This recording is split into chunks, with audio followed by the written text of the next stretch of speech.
Tourism is and remains an important facet of economic development in the Eastern Caribbean Currency Union. The tourism industry has provided jobs to the people of the region, sustained our countries, and lifted our societies.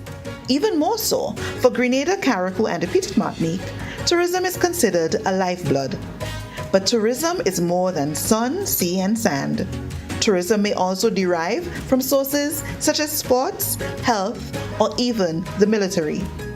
With a growing and thriving healthcare sector, and with globalization, persons may choose to travel across borders to receive medical treatment, hence medical tourism.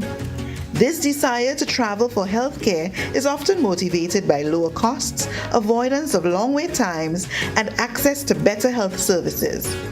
Proponents argue that these activities can boost economic growth and have other positive impacts for developing countries. Skeptics, however, argue that these developments are achieved at the expense of the local healthcare system, not to mention ethical concerns. Welcome to the ECCB's 40th Anniversary Lecture Series, the Grenada edition. Listen as our panelists examine and evaluate the prerequisites and prospects for medical tourism in Grenada, Carriacou, and Petite Martinique.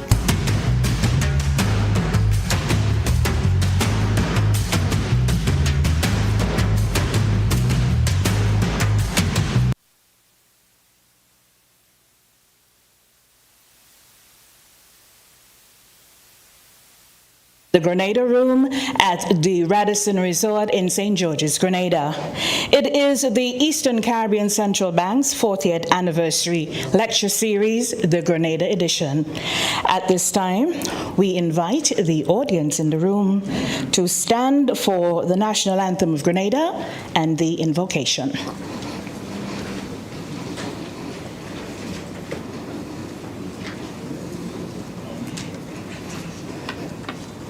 I'd like to invite Father Marcin Rumik to move the invocation.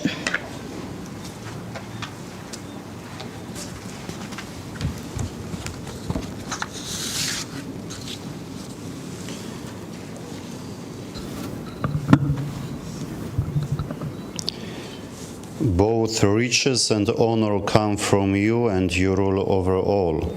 And in your hand is power and might, and it lies in your hand to make great and to strengthen everyone. The first book of Chronicles, chapter 29, verse 12. In the name of the Father, and of the Son, and of the Holy Spirit. God our Father, giver of life, the rock on which this nation was founded, you, the true source of our cherished rights to life, liberty, and the pursuit of happiness. We all gathered here to celebrate the 40th anniversary of the establishment of the Eastern Caribbean Central Bank. We thank you for the mission you have blessed this institution with, that is, to be stewards of the financial and material wealth of the people. Give to this institution and to the people responsible for it the prudence, and allow them to safeguard the assets entrusted to them. Help them maximize and spread the possible benefits of economic growth with impeccable integrity for the welfare of all of us. Bless them with the graces to provide service and excellence at all times in whatever they do. Make them channels to multiply the bountiful abundance you provide. Enable them to sustain and enrich this beautiful world that you have given us as our home. We do pray through your Son, our Lord Jesus Christ. In the name of the Father, and of the Son, and of the Holy Spirit. Amen. Thank you very much, Father Marcin. Can we remain standing for the National Anthem of Grenada?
Thank you very much. Can our in-person audience please take your seats?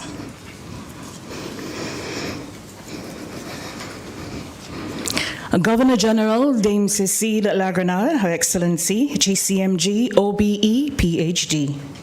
The Honorable Dennis Cornwall, Minister of Finance and the ECCB Monetary Council member.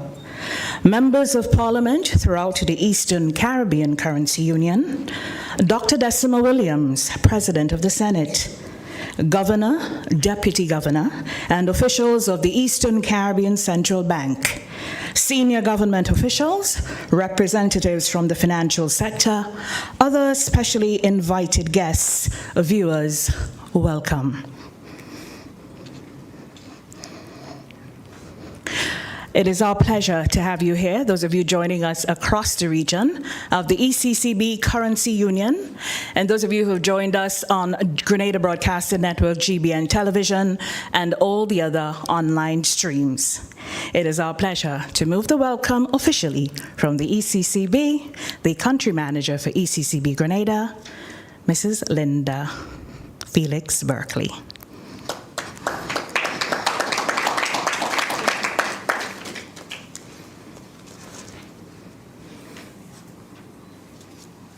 Thank you, Brenda.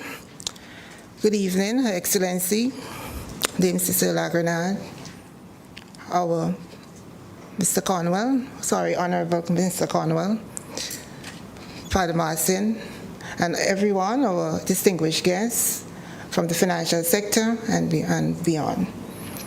It is indeed a pleasure, it's a delight to be here.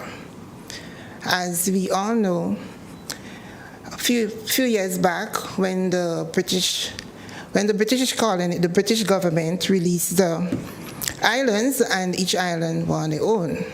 Barbados, Jamaica, Guyana, Trinidad decided to go on their own. And we, the small islands, knew we could not make it individually. So we came together and we formed Eastern Caribbean Currency Union. We started with the Monetary Authority. And look at us today.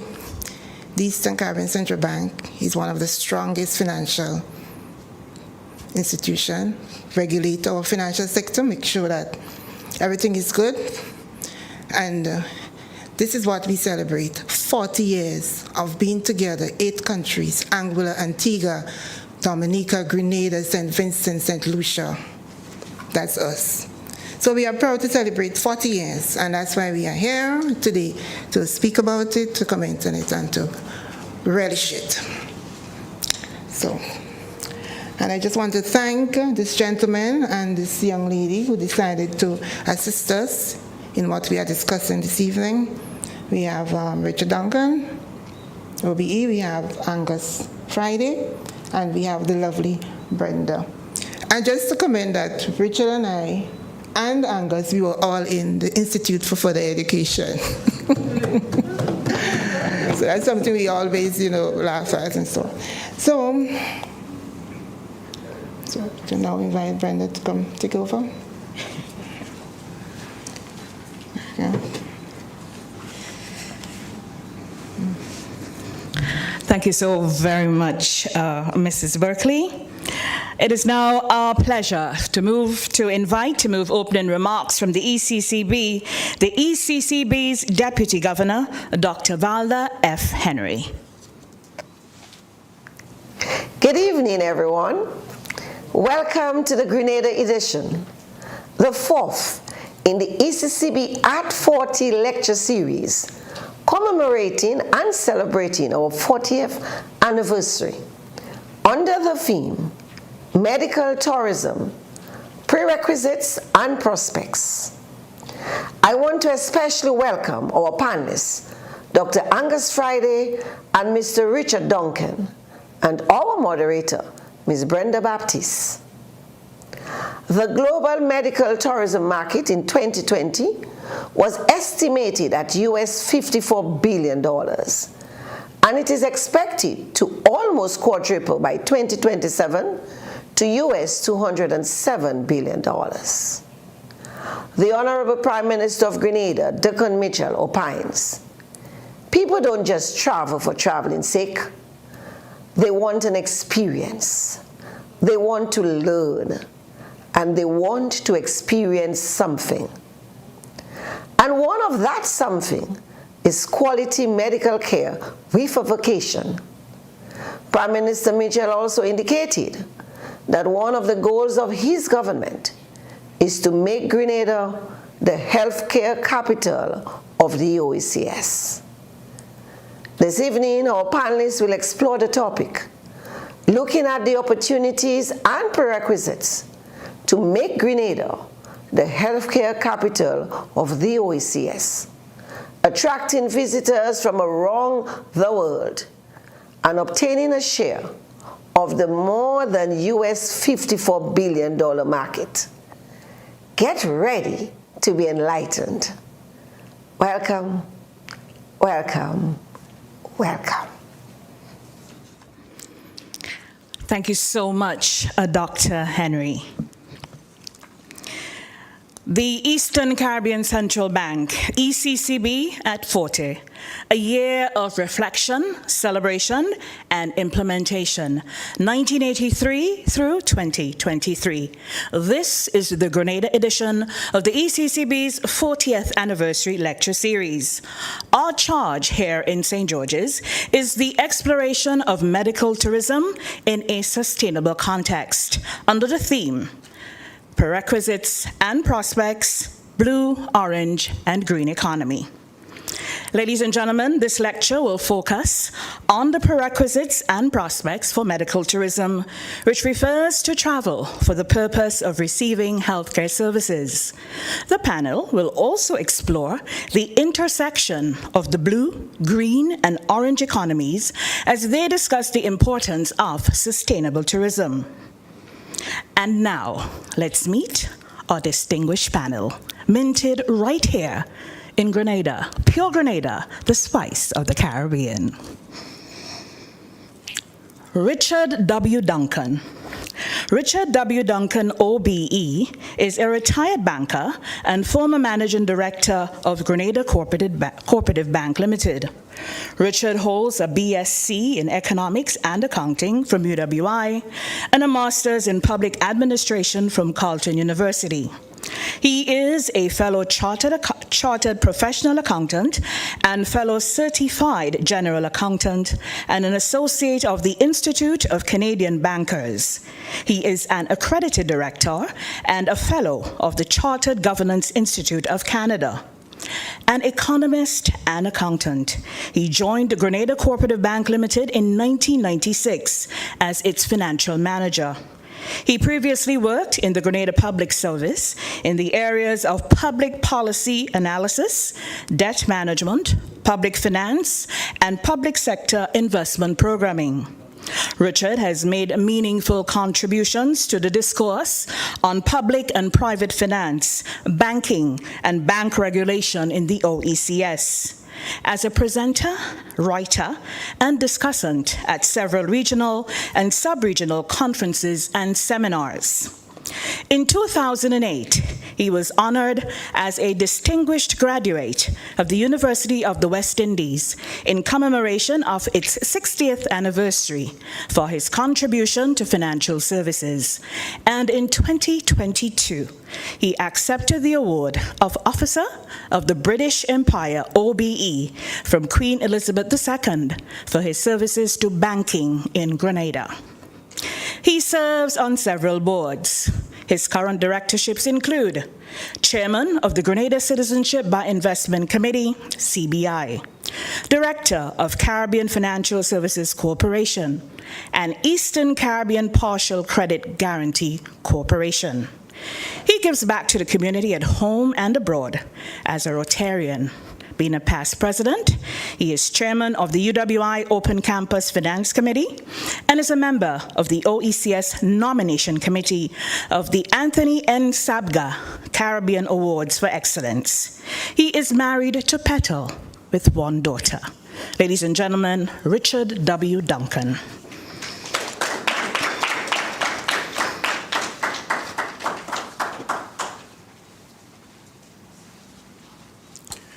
Thank you very much, Brenda. Governor General, Her Excellency, Dame Cecile Lagrenard, CGMG, OBE, PhD. Honorable Dennis Cornwall, Minister of Finance and ECCB Monetary Council member. Members of Parliament throughout the Eastern Caribbean Currency Union. Dr. Decima Williams, President of the Senate.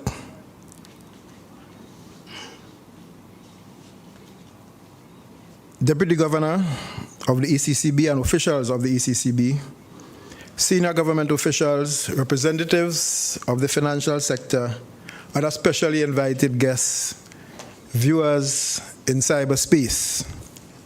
Good evening to everyone. Let me start off by expressing my appreciation to the ECCB for the opportunity to participate in these activities and to deliver this lecture. I also want to show my appreciation to Mrs. Linda Felix Berkeley and Mrs. Valine Street Victor for the support along the way and the guidance. And of course, my fellow presenter, Dr. Friday, and moderator, Brenda Batiste. Based on the requirement not to plagiarize, I would start off from the beginning by acknowledging some of my sources. R.S. Neil Lunt, Johnson Roy, Valerie A. Cooks, Richard Smith et al., Matt McDonald et al., and S. D'Souza. With that out of the way, what I will do is to provide you with some definitions. We will look at the industry in terms of its scope, its spread, its depth. We'll also take a peek, very small peek, at its intersection, green, orange, and blue economy. And then we will try to establish the prerequisites, those things that are necessary for the development of a profitable, economically viable, sustainable medical tourism industry. We'll then attempt to determine what are Grenada's ambitions in the area of medical tourism. And of course, we'll ask ourselves, given the prospects, or what are the prospects of us successfully embarking and pursuing our ambitions in that area. So first of all, the orange economy is defined in one way as being a production model where goods and services have intellectual value because they are the product of the ideas and expertise of the creators. In other words, it refers to all businesses rooted in creativity, involving things like art, culture, research, science, and technology. So that said, we can agree immediately that medical tourism, by its very nature, fits smack bang in the definition of an orange economy. But then what is medical tourism? When you look at the literature, there are several definitions out there. But for me, the key is when consumers elect to cross international borders for the express intent of seeking medical care. They leave with the intent, not that you come to the island and you fell sick and there was good health care for you. That's not medical tourism. Not that you take a vacation and as part of it, you go to a spa or you take a shower in the boiling spring. That is not medical tourism. It is when you leave your home country with the express purpose of seeking medical attention or care. The treatment may span from a full range of medical services But most commonly, it includes dental care, cosmetic surgery, elective surgery, fertility treatment, and such like.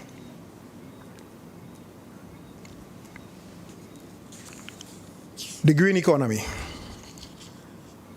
is defined as one that results in improved human well-being and social equity while significantly reducing the environmental risk and ecological sacrifices. In other words, medical tourism must not result in the crowding out of locals from affordable, accessible, quality healthcare and services.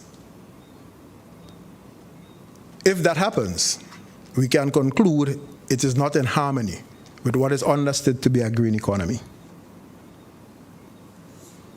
And clearly, it must not place at risk or harm to the environment when it comes to the treatment of solid and liquid waste generated by the industry.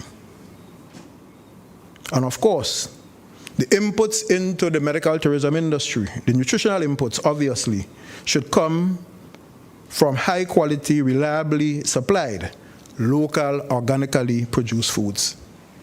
So if we take that into consideration, you see clearly there's a nexus between medical tourism and agriculture, no doubt. Much talked about for decades between tourism in general and agriculture. And of course, the blue economy, most of us understand that to be the sustainable use of the ocean resources for economic growth, improved livelihood, and jobs, while preserving the health of the ocean's ecosystem. So in the context of medical tourism, we can easily argue that medical tourism must not contribute to the depletion of the fishery stock or place unmanaged pressure, again, on solid and liquid waste disposal systems, such that our beaches, bays, inlets are negatively impacted. So again, the quest is for harmony and balance between all these elements that make up the medical tourism industry. So then, what is the scale and size of the medical tourism industry? And why the new heightened interest? Because from the definition of someone leaving his or her home country with the express purpose of seeking medical care, that movement by humankind is older than the Bible. So medical tourism is not new. It existed in ancient times. So why the renewed interest? Why, the massive growth in medical tourism? When we looked at the information available, before we go into the growth or the size of it, we have seen where in 2017, you had countries that were both senders and receivers. Richie, I just want to give me the PowerPoint, thank you.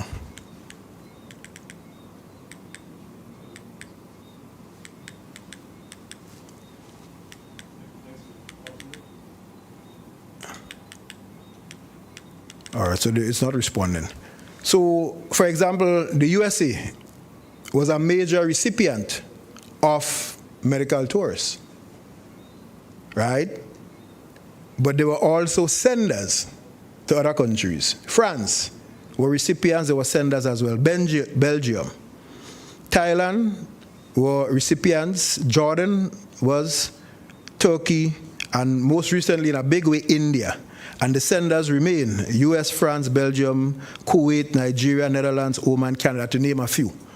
So what we are seeing is where the movement shifted from people from the third world or the medium-sized economies and countries going to the metropole for medical treatment, where it's the reverse. They are coming now. Hence the growth and the renewed interest. Nowadays, the major recipient countries include what I call the MIS: Malaysia, India, Singapore, and Thailand. Mexico, Taiwan, Costa Rica, Dominican Republic. So as you can see, it is a cross-cutting industry. So being $1 million industry, we heard from the Deputy Governor And different studies will give you different numbers because admittedly, the methodology for and the system for robustly capturing this data is not quite as mature as it should be. However, one credible source pointed out that right now we are looking at an industry that is $165.3 billion, 0.16% of global GDP. It might sound small, but it is not. It is projected to grow by a compounded annual growth rate of 12% into 2032. So we are looking at millions of people moving into these territories for medical treatment, and the main motivator by countries for encouraging medical tourism, obviously, is employment creation, foreign exchange earning, and of course, to improve your balance of payments. So medical tourism as an emerging global industry requires, therefore, a range of key stakeholders with commercial interests, which include, but is not limited to, brokers, healthcare providers, obviously, insurance providers, website providers, conferences, media services, all make up the ecosystem of the medical tourism industry. As I said before, globally, we are expecting to see $225 billion industry by 2032. Right now, we are looking at 165. However, this industry is dominated by 50 destinations. They have seen the benefit. The last 2 decades have seen the flow of medical tourism reversed, point I made earlier, whereby the major recipient countries, to repeat, Turkey, Thailand, Costa Rica, Mexico, Dominican Republic, Barbados now, Cuba, South Korea, all offer specialized services. So what are the drivers of medical tourism in the 21st century? First of all, there are some push factors. There's high medical costs in home countries, USA, France, right? All those sending countries that we listed earlier. There's also long waiting period for service in these countries, believe it or not.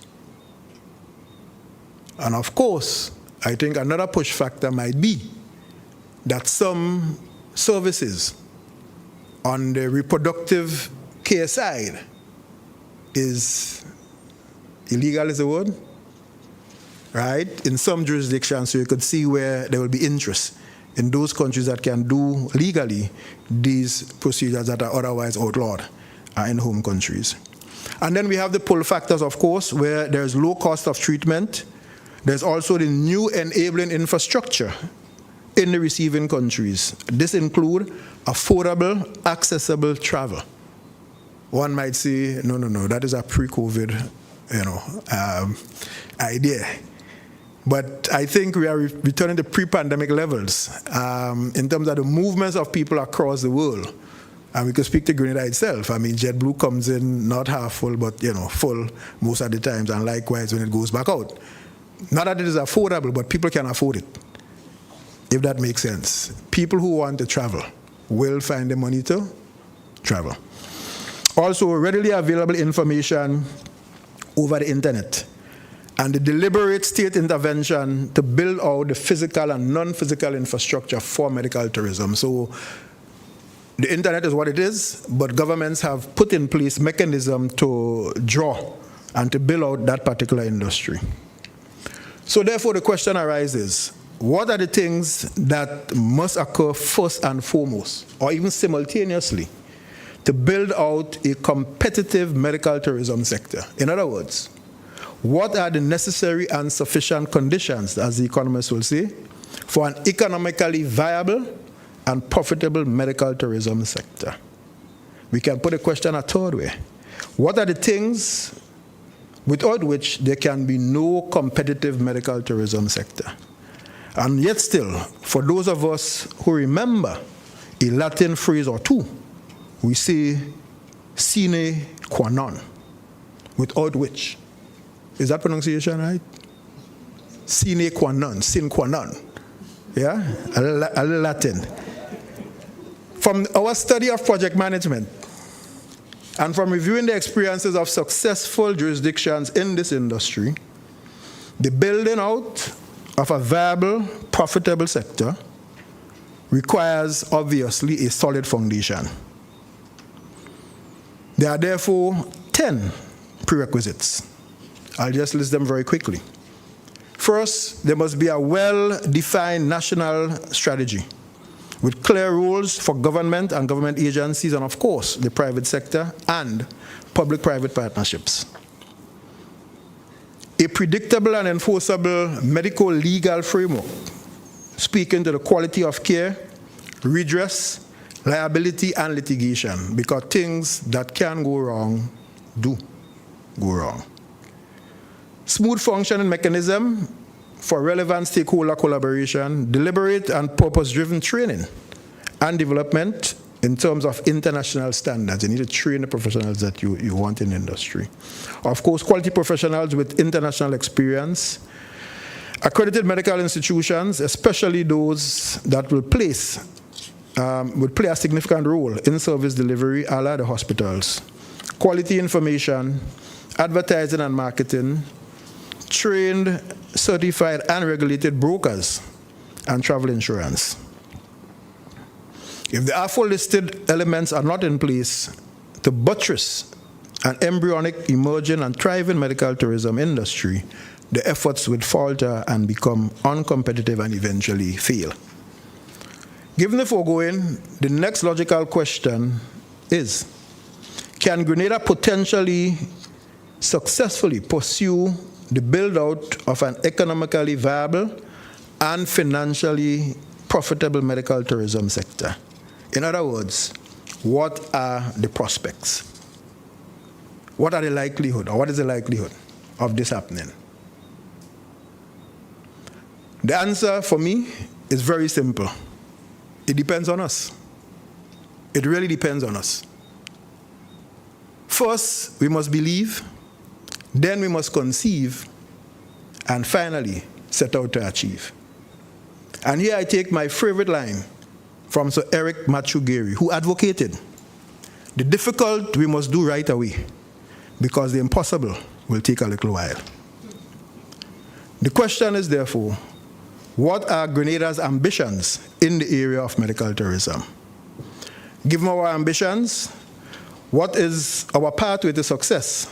And how far along are we in pursuing medical tourism as a viable economic sector? How do we go about establishing what our ambitions are?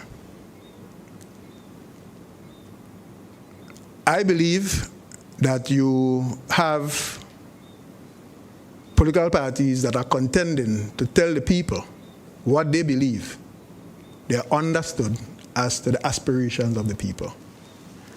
And that goes through a machinery, a mixing, and they end up with budgets and plans and what have you not. So a search, a word search of the party's manifesto would be helpful. A word search of the National Sustainable Development Plan will also be helpful. And a word search of the budget speech would also be helpful. So a word search of the NDC Manifesto 2022 found no mention of medical tourism. Likewise, a search of the NP Manifesto 2022 drew a blank on medical tourism. However, a similar search on the National Sustainable Development Plan 2020 to 2035 found a solitary mention in brackets. In other words, it was not a declarative statement. In fact, it said this: the National Export Strategy 2017 to 2021 identifies our priority sectors as agriculture, fisheries, health and wellness, tourism and hospitality industries, open bracket, medical tourism, agri-tourism, sports, and ecotourism. That is the sum total. Not declarative, but two words and I bracket with some other words. We can safely conclude, therefore, that currently Grenada has no ambition to pursue medical tourism as defined in the literature and multilateral institutions such as the World Bank, the IMF, and the Organization of Economic Cooperation and Development, OECD. However, it is well established that Grenada is deeply committed to enhancing the delivery of health care through, inter alia, the construction of a new hospital. This is clearly stated in the National Sustainable Development Plan 2020 to 2035. At pages Roman numeral 24, it reads, relocate the General Hospital in the medium to long term in an area that is more tranquil, therapeutic, and easily accessible. So relocate is taken by me to mean construct a new hospital because it cannot be moved. But the word construct, build, is just relocate. It also says establish a teaching hospital to provide a wider range of specialized services to the Grenadian population, again at page 24. Moreover, our ambition for a new hospital is asserted in the 2023 budget, in which the Honorable Deacon Mitchell stated, we have made a commitment to construct a new modern public hospital with teaching facilities as the centerpiece of development of the education, health, and wellness sector. The economic and health benefits from such a project have never been in doubt. Preliminary studies have already confirmed the potential significant impact on the economy. To demonstrate our commitment in this regard, we will launch this project next year and complete the necessary preliminaries to commence the project. An amount of $5 million has been budgeted for phase 1 of the new hospital project next year. That's at page 15. So it is in a context that we find the possibility, in my view, of medical tourism coming to play in our aspirations. But not in the 2023 budget. We have to go back 10 years to 2012. In that year, the International Finance Corporation, IFC, which is a private sector arm of the World Bank Group, funded a study called Grenada Replacement Hospital, PPP, Transaction Structure and Report. A word search of that document, similar to the ones alluded to above, found 7 mentions of the word medical tourism. 3 are declarative and highlighted. 1, the replacement hospital is also expected to function as a teaching hospital for SGU, and I underline, have the potential to absorb future demand for medical tourism, a strategic objective of the government. Statement 2. As detailed later, we recommend that the new hospital have a complement of single rooms for private patients. We would envisage this to be 10 single rooms, 2 attached to each main ward areas, plus 4 for overseas medical tourism. 4. That's the extent of the ambition that we can glean back in 2012 for medical tourism in Grenada. Now, against this background, I posit the view that in conceptualizing the new hospital, Grenada will be much better served in the long run if the business model facilitates and integrates medical tourism as a significant component in that business model. There are several advantages to this approach. The most obvious one is medical tourism will crowd in specialists that locals will have access to. And the financial viability of the medical tourism component will result potentially in lower and more affordable access by locals. In fact, any PPP involving the delivery of healthcare on the island, medical tourism or not, must necessarily have a strong, binding, and well-supervised arrangement that allow affordable access by locals, such as having CARICOM rates, which now do exist in the hotel sector.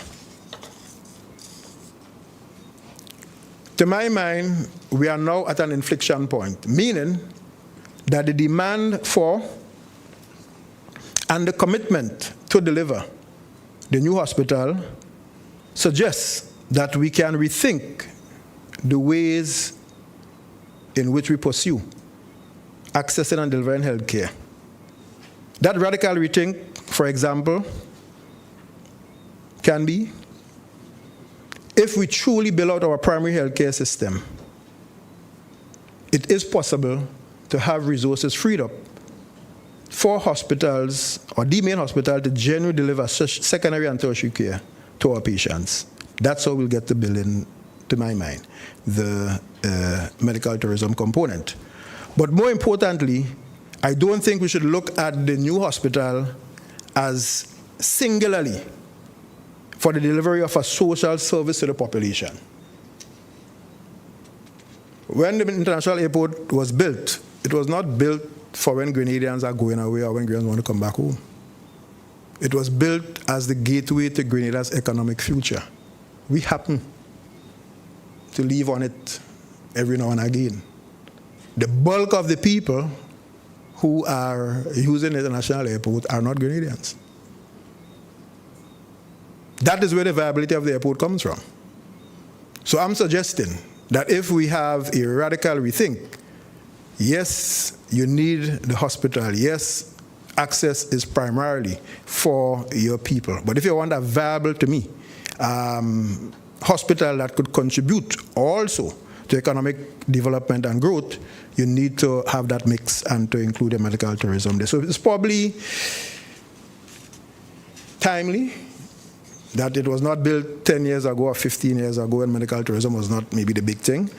And other countries who have already gone that route may have missed the boat, I do not know, but I think we have an opportunity at this stage.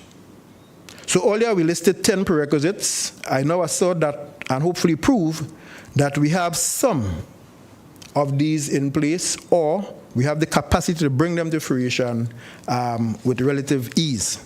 But that again is if we believe, we conceive, and we plan to achieve. So the national strategies, I believe these can be built quite easily with the help of World Bank. Technical assistance from the countries that have gone before. We have excellent relations with some of those countries, including India, for example. We have a pretty decent legal framework and a pretty decent tradition in building out laws and monitoring and enforcing laws and so on. And by the way, one of the laws that we have recently passed, which is the Data Protection Bill, I don't think it should be lost on us that when you come to medical care and privacy and your data, you want to be sure there's a legal framework to protect that information. I think when the argument is made that these things are part of the bedrock and the foundation for building modern economies, this is one example where we could fit it in quite nicely.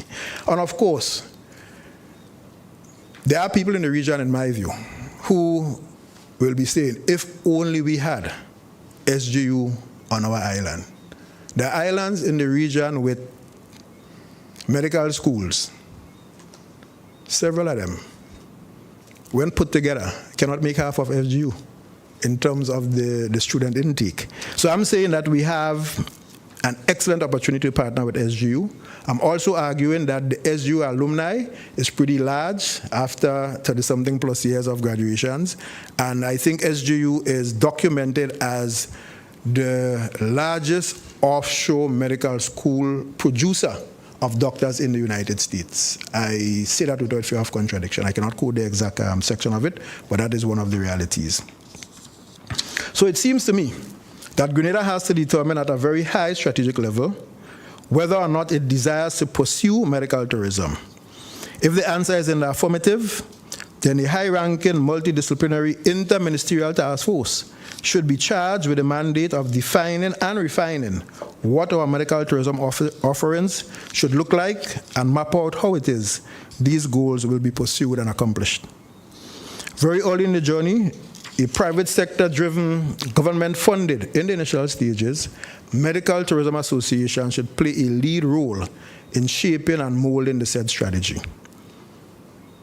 Globalization has spared few economic sectors in economies worldwide. Rapid digitization of commerce, information access and sharing has driven a lot of the changes.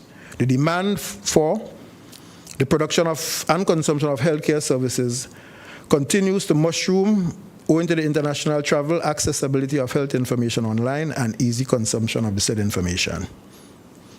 High-cost healthcare services in major advanced economies has created a global flow of patients to small, medium-sized economies where similar medical technology and expertise are employed to at significantly lower costs. The treatment available range from dental, cosmetic, we mentioned already, fertility treatment. We in Grenada must not be left behind. We have to better direct our capital and develop the necessary institutional, regulatory, and legal frameworks to support all the services required to develop and sustain the sector. We can do it if we believe, conceive, and plan to achieve. Thank you very much.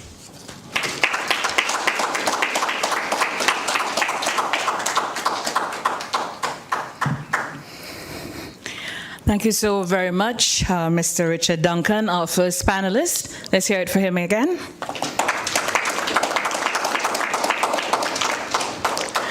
I was rubbing the crown of my watch, hoping that you'll see me from the side. You're bang, spot on time.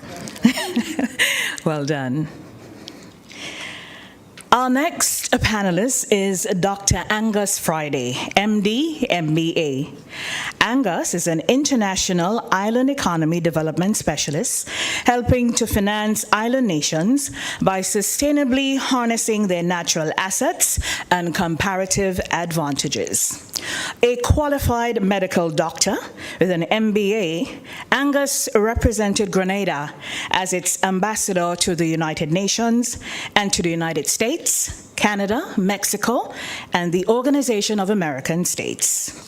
In addition to developing the Atlantean program, he currently serves as the Blue Economy Director at the San Diego-based White Institute, where he advises governments on ocean and coastal economic strategies that support island nations in the Pacific, Atlantic, and Indian Oceans.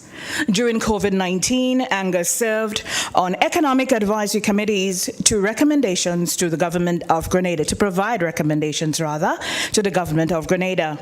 He also served as chairman of the parliamentary mandated Fiscal Responsibility Oversight Committee, as we commonly know, known as the FROC. While at the World Bank, he served as the bank's oceans representative, representing the institution's $1.2 billion ocean-related portfolio. In addition, he helped to raise $29.5 million from bilateral donors Denmark and Japan for island nations. Lately, he assisted Grenada in securing $30 million from the World Bank as part of the first Fiscal Resilience and Blue Growth Development Policy Credit in concessionary funding under IDA 18. Having conceived the program, he helped Jamaica's Prime Minister and Sir Richard Branson launch the Caribbean Climate Smart Accelerator in collaboration with the Inter-American Development Bank and other international entities. In his earlier entrepreneurial career, Angus founded and sold 2 medical informatics companies while living in London, and also advised Scottish regional development agencies on bioinformatics and marine science strategies. He studied at St. George's University School of Medicine and the Strathclyde Graduate Business School in Scotland. Minted in Grenada, Dr. Angus Friday.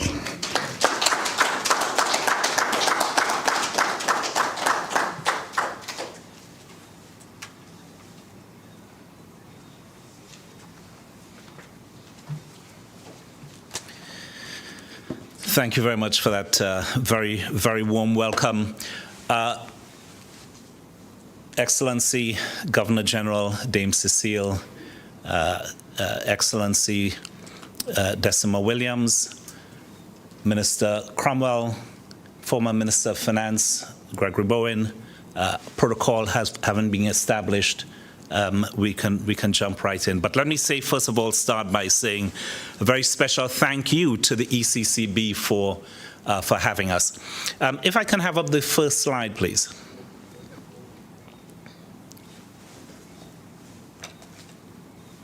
And the next one. So for our conversation tonight, we'd like to touch on a few things, building on the excellent presentation that we've just had, which established what medical tourism is all about, and also talked about the blue, green, and the orange economies.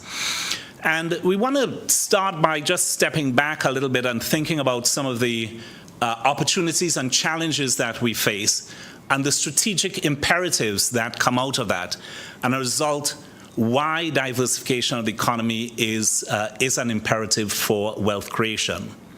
We want to talk about medical tourism in the context of the knowledge economy. We'll see a little bit about it in terms of the OECS, and it's related to the various American medical schools that they have. We talk about some related opportunities, links to the green and blue economy, and some next steps for consideration. If I can have the next slide, please. So let's start with climate change. We have two major opportunities and threats that we face, both climate change and what is happening with digitization and artificial intelligence. With climate change, the latest IPCC report, AR6, has said that we're now at 1.1 degrees above pre-industrial levels, and that most likely by 2030 or so, we're going to hit 1.5 degrees. Dr. Williams will tell you, having been an advocate for 1.5 to stay alive at the United Nations, that the small island states really put a lot of effort in the advocacy around the importance of 1.5 degrees and not going beyond that, and not getting to the 2 degrees that was talked about. Given all of this, what is being said is that we're going to need to have between $3 and $5 trillion spent per year to move and transform the global economy to a low-carbon economy as a result of that. Now, over the years, Grenada has done great things on advocacy and climate change. We even have a Grenadian now as the head of the UNFCCC. But we need to be thinking about climate change as well in terms of the opportunities around the green economy. We need to be thinking about it in terms of wealth creation for ourselves as well. If we can have the next slide, please. Digitization and artificial intelligence. This is another major challenge and opportunity that is coming up. As a result of the pandemic, in the United States and in Europe, 88% of organizations sent their workers home to work. People started working remotely. Pandemic came and went, and only about 60% of people are actively willing to come back to work. Some of them have to come back to work, but more and more, the point is this, that the world has gone digital as a result of the pandemic. We've seen it here in Grenada as well. We've been talking about digitization for many years, but as a result of the pandemic, kids had to learn from home, everyone had to get onto the internet, and so we had this major digitization, this thrust of digitization, which happened globally and here in Grenada as well.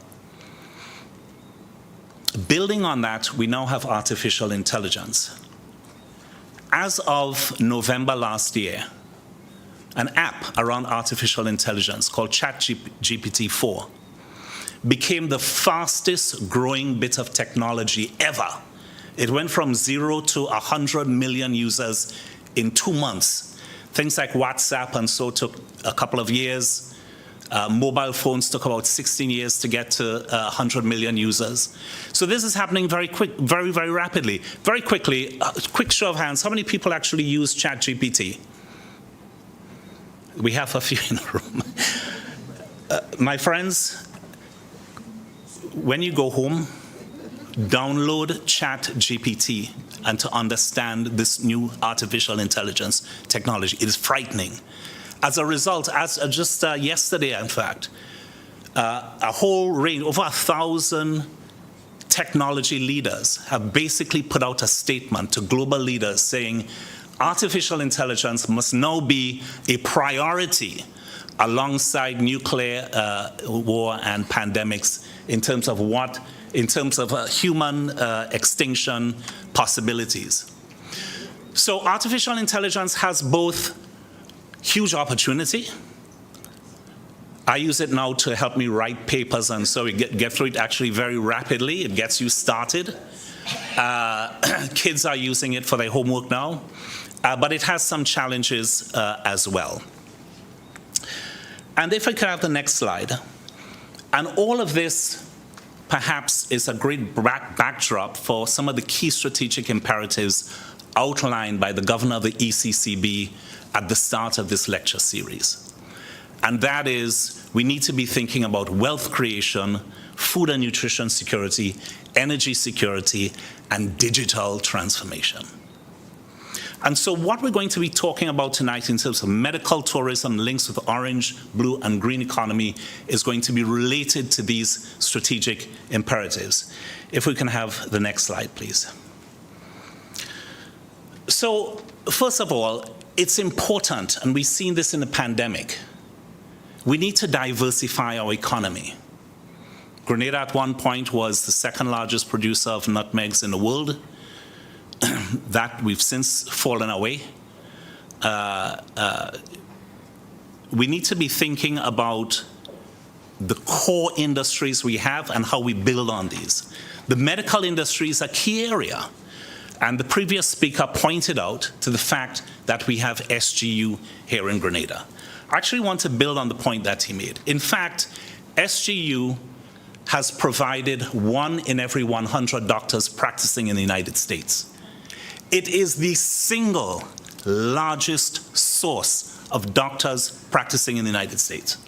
Now, could you imagine if, I don't know, Grenada nutmeg jelly was the single largest, if we were the single largest source of that in the United States, or chocolate. We would be looking at this, figure out how can we actually grow this. SGU, it is said, represents about 20% of our GDP. So it makes sense for us to think about SGU as an industry that can be concentrically built upon in a number of areas that we'll go into in a moment. We need to be thinking about how we link that with our coastal areas and our blue economy. What it means if we were to have a teaching hospital, for example. What does that mean for the returning diaspora? When you go to New York and so you meet people, they say, well, I want to come back, but the health care, right? People want to know that there's going to be good health care in Grenada if they are to come back. And if they did, think about all of the people bringing home a pension, $20,000 a year, $50,000 a year or more, and spending that in Grenada. Think about what that would mean for them also developing properties and so on. It'd be a huge boost to Grenada. So the idea of a medical tourism and a medical facility is actually key for that. And the idea of the retirement communities. There's now something called the golden economy. The golden economy is the fact that populations around the world, you have an aging population. And people are looking for places to go. That's why Florida, a lot of people are flocking to Florida. There's no reason why Grenada cannot capture some of that market, but it's going to be vital that we have very good healthcare services. And we're going to link this to the blue and the green economy and also talk about next steps. If we can have the next slide, please. So diversification for wealth creation. We have a tourism industry. We need to be thinking about how we build on that concentrically. So when we say diversify, we're not going to go into areas where we have no comparative advantage. We need to look at the things that we already have, things that are already working. Tourism, the spices, and so on, the medical school, and build on that. And we need to be thinking about our medical tourism in the broader context of the knowledge economy. In the knowledge economy, there's several sectors that we can be thinking about. But let's just take healthcare and education. We see the success of SGU. There's a lot more educational sectors that we can be thinking about. And so these are some of the things that, from a strategic point of view, and reimagining ourselves, not as we're going to continue to do primary production of agriculture, and so we're going to continue with services, but we need to be thinking of ourselves as a knowledge economy, because in fact, 20% of our GDP already is derived from that. The green economy as it relates to agriculture and agri-tech. Agri-tech is becoming increasingly important, and we need to be thinking about how more and more Grenadians can actually take on some of these agricultural ideas. We've had things like model farms and so in the past, but we need to have technology centers. We need to be able to have funding and finance for people in the tech sector, in the agri-tech sector, to show how monies can be made on that. In St. Lucia, you have entrepreneurs coming up with apps to link farmers to markets and so on. That's the sort of thing we're talking about. In St. Lucia, you already have people turning sargassum into fertilizer, right? That's Algas. The entrepreneur behind that has been highlighted as by Forbes magazine as top 30 under 30 globally. So we need to be thinking about these things in terms of the next level. And tying all of these things to technology. Also in the green economy, I want to say just a few words on renewables and electric vehicles. We don't have a lot of time for it, so I'll just say a few passing words here. It's absolutely vital that we move from the fossil fuel-based economy that we have now to one based on renewable energy. There are a lot of plans afoot in terms of geothermal, solar, wind energy, and so on. But what we find is that with solar energy, prices have come down to about 80% since 2010. And if we were to introduce a policy that would say from now on, or between now and the next 20 years, we need to transform ourselves to electric vehicles, because it'll take some time. But you see, investments in energy, people are looking at a long-term horizon anyway. So if we know that we're going to be going all electric vehicles, it actually becomes a lot more exciting to invest in Grenada as a renewable energy destination. And the blue economy, we'll touch on that as well. How are we doing? If we can have the next slide, please. So we talked about a lot of these things already, but I want to think a little bit now about the knowledge economy and the medical training. So we talked about the possibility of having a teaching hospital. But we need to think about a teaching hospital not only as it relates to SGU and SGU's agenda. We need to think about a nursing school as well. And there's been a lot of talk over the years about what we could be doing with nursing schools. But when we look internationally, we see that a lot of nurses serving in the United States, in the UK, and other places actually come from the Caribbean.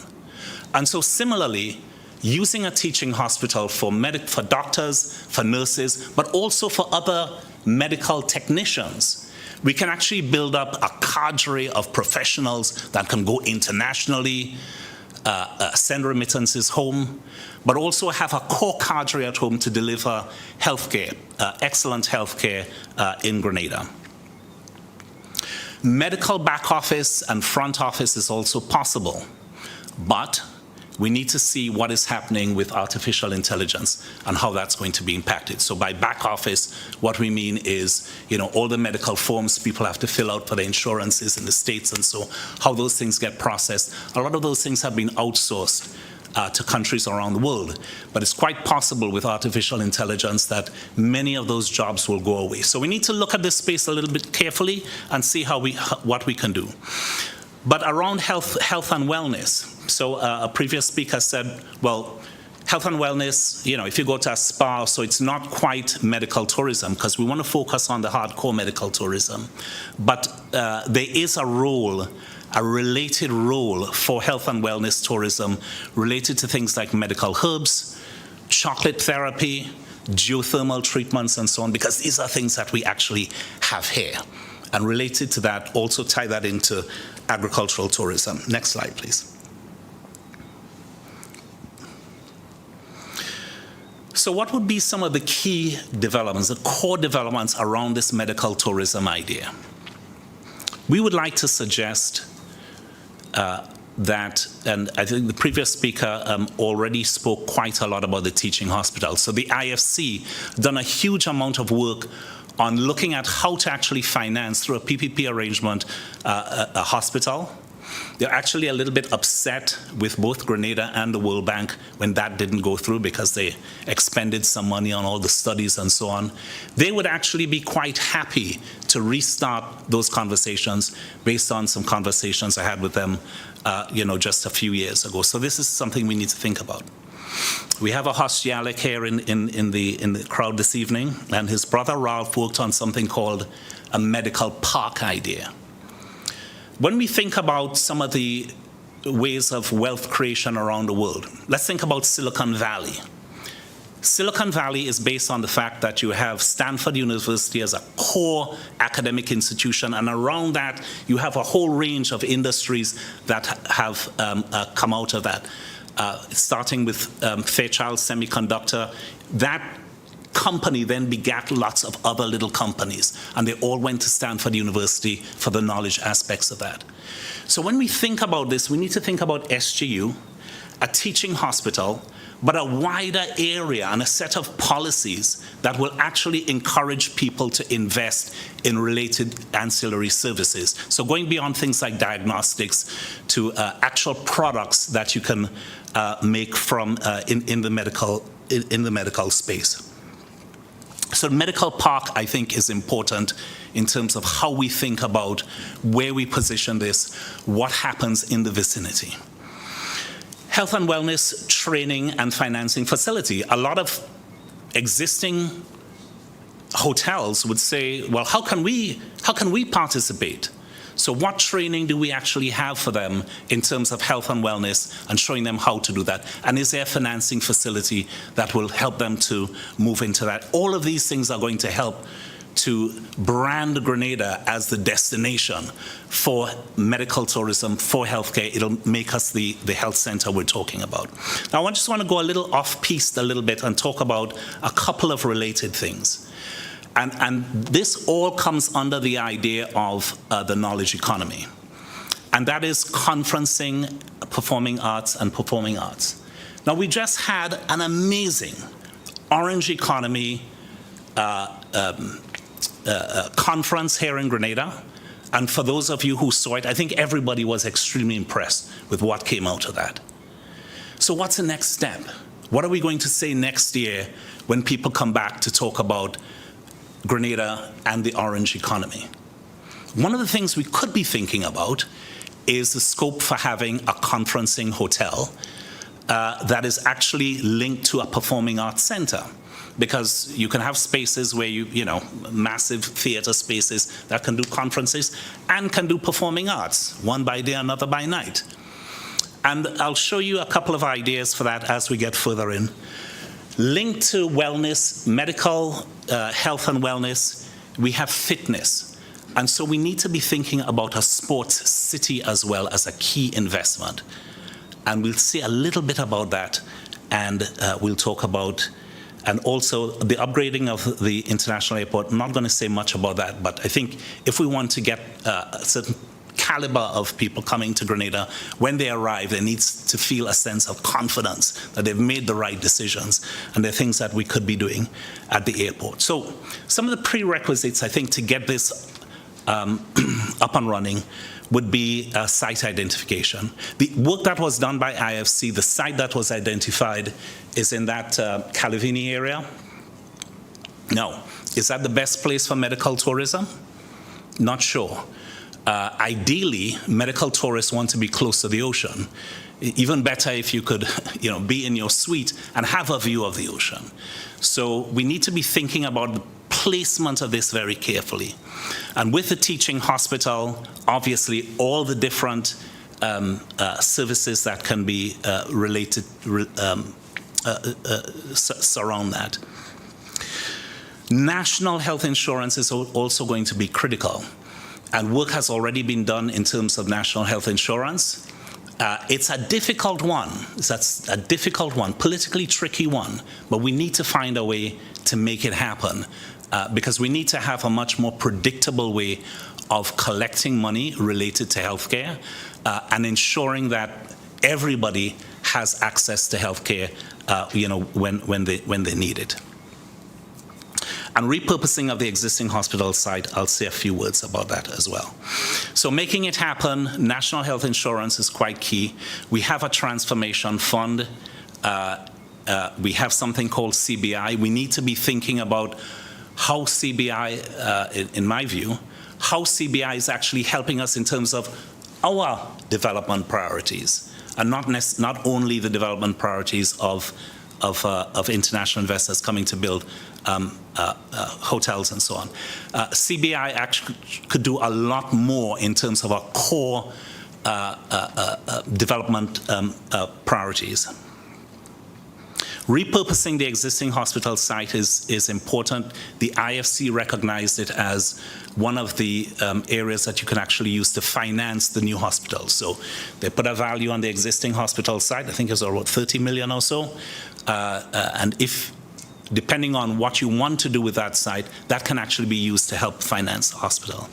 And we need to consider the merits of an SDG bond, and I'll just say a few words very quickly about that, and I'll run through the rest of my slides in consideration of time. More and more, people are looking at financial instruments, green bonds, blue bonds, SDG bonds. That market is expected to reach 26 trillion in a couple of years. And what an SDG bond will do, I think everyone's familiar with the 17 SDGs, the 17 Sustainable Development Goals, is that you can say to investors, listen, here are the things that I'm going to do and I'm seeking to do. I'm seeking to raise money for these things. It could be something to do with renewable energy. It could be something on education, healthcare. You come up with a list of things and say, these are the things that we're going to be doing. You can actually go out and raise money based on that. Call it an SDG bond. You get a lower interest rate if you do the things that you set out to do. If you go use the money for something else, interest rate goes up. But it's a way of actually doing a financial instrument and keeping the interest rates quite low. So I see our moderator is shifting in the chair. So I'll just okay. We'll just quickly go through these. How is all this linked to the blue economy? Back in 2016, a blue economy master plan was developed. And it looked at the coast of Grenada from Pidi Martinique all the way down to Point Celine. Asked, we have this amazing coastline. How can we better utilize this coastline in terms of economic development and in terms of jobs? One of the things identified was the idea of a teaching hospital and medical tourism. Different sites were looked at over the years. A previous group had looked at Mount Hartman. In this particular exercise, an area above BBC Beach, it's actually a flat area above BBC Beach, was considered given the proximity. But in fact, and so some ideas were developed in terms of how that could look, how you can create a campus-like area for both public and private healthcare, spin-out companies, and so forth. But in fact, when we look at Grenada and what has happened in terms of the movement of people over time, we have urbanization happening in Grenada. More and more people have left the countryside to come to St. George's.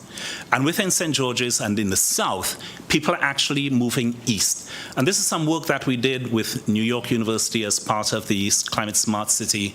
And we looked at satellite photographs over the years, and you could see the increased urbanization in the south and also how it moved more and more into St. David's. So when thinking about what would be the ideal placement for this, if I can have the next slide, please. I've just realized I've been going through slides and not asking for the next slide. Next slide. 5 minutes. Next slide. Next slide. So this is how urbanization has happened in the south, and that yellow area shows, what the expectation is for the more and more settlement of people in Grenada. Now, I'm a St. Patrick's person myself, and I have a little thing for St. Patrick's, but basically the data is saying that people are moving to the south, and from the south, people are also moving eastwards. And one of the things you can see as you look on Grenada's southeast coast is all of the bays that we have, and these are beautiful unused beaches that lend themselves to things like retirement communities, to boutique hotels, to a whole range of other things. So as we think about the placement of a hospital, a teaching hospital, that'll have medical tourism connections, we need to think about where we place it in relation to these new population dynamics. Next slide, please. In terms of what we do with the old hospital is actually a beautiful site. Access is just not brilliant. And so thinking about how that can be repurposed would be critical, because you can then move from an asset that someone might value at 30, but when you come to do the transaction, people want to do it at 20 million. But if you have a plan around it, you can actually raise the value of that site significantly. And looking a little further afield, just a little further on, we have a cricket stadium, we have an athletic stadium, we don't yet have an Olympics swimming pool, but we could be thinking about a sports city with a whole range of sporting facilities. You can attract people, you can have a place for people to stay, a little bit of reclamation along the waterfront. You can have places for people to stay. So people come to the sports city in Grenada for sport-related activity, but also for medically related sports activities as well. These are some of the things that we could give consideration to as we think about the development of Grenada. And finally, going the other side, around the old hospital site, think about how this relates to the overall blue economy. Our carénage and St. George's is unique in the Caribbean.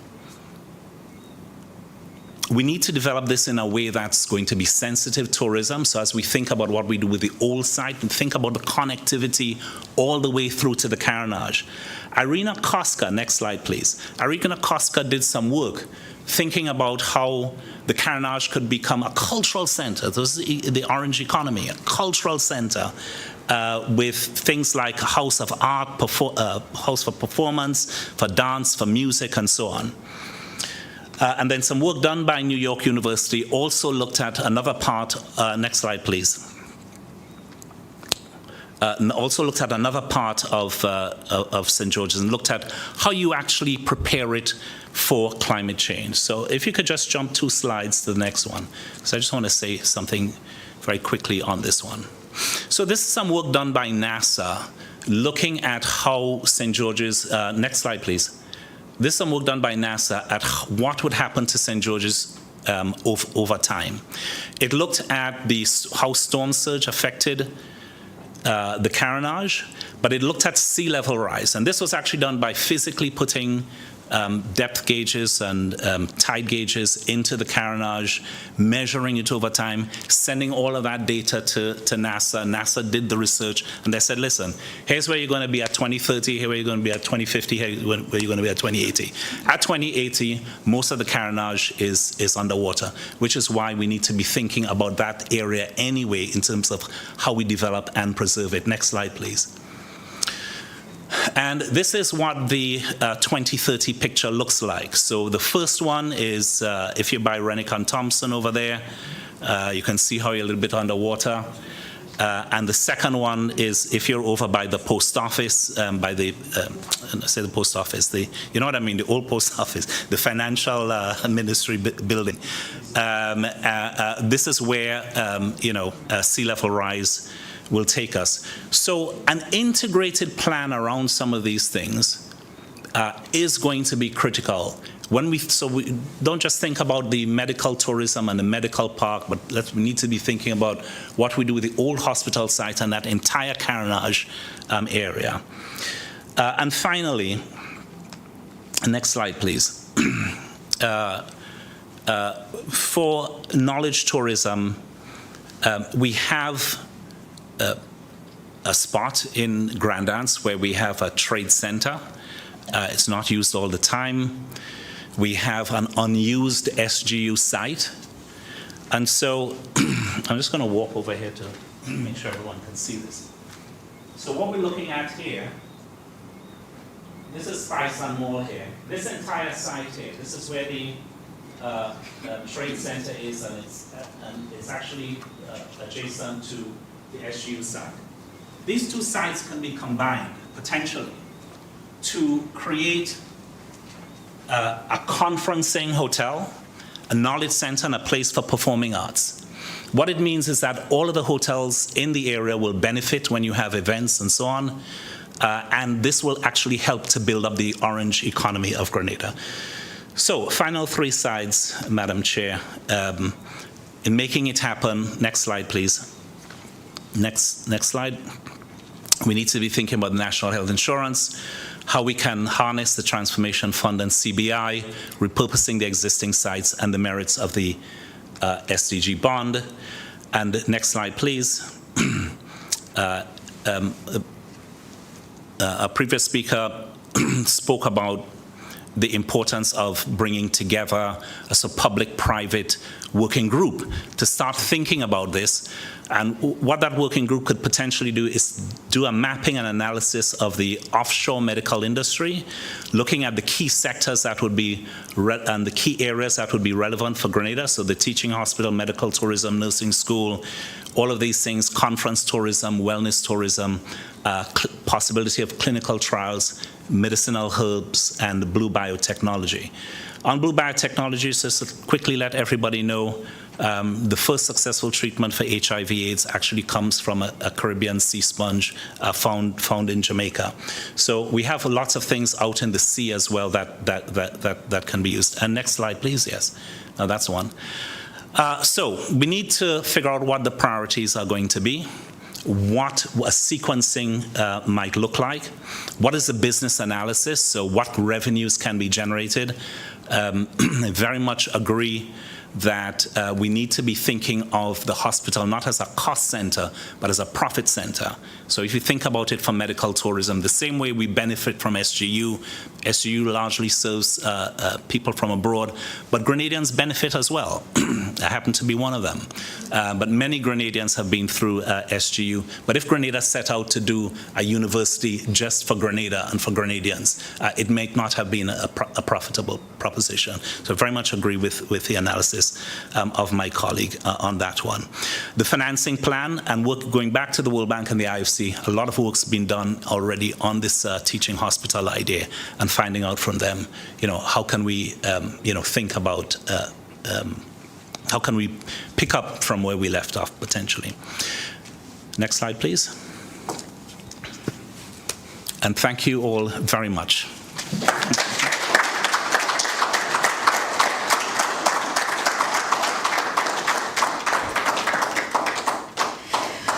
Thank you so very much, Dr. Friday. Really, really great presentation from both these gentlemen.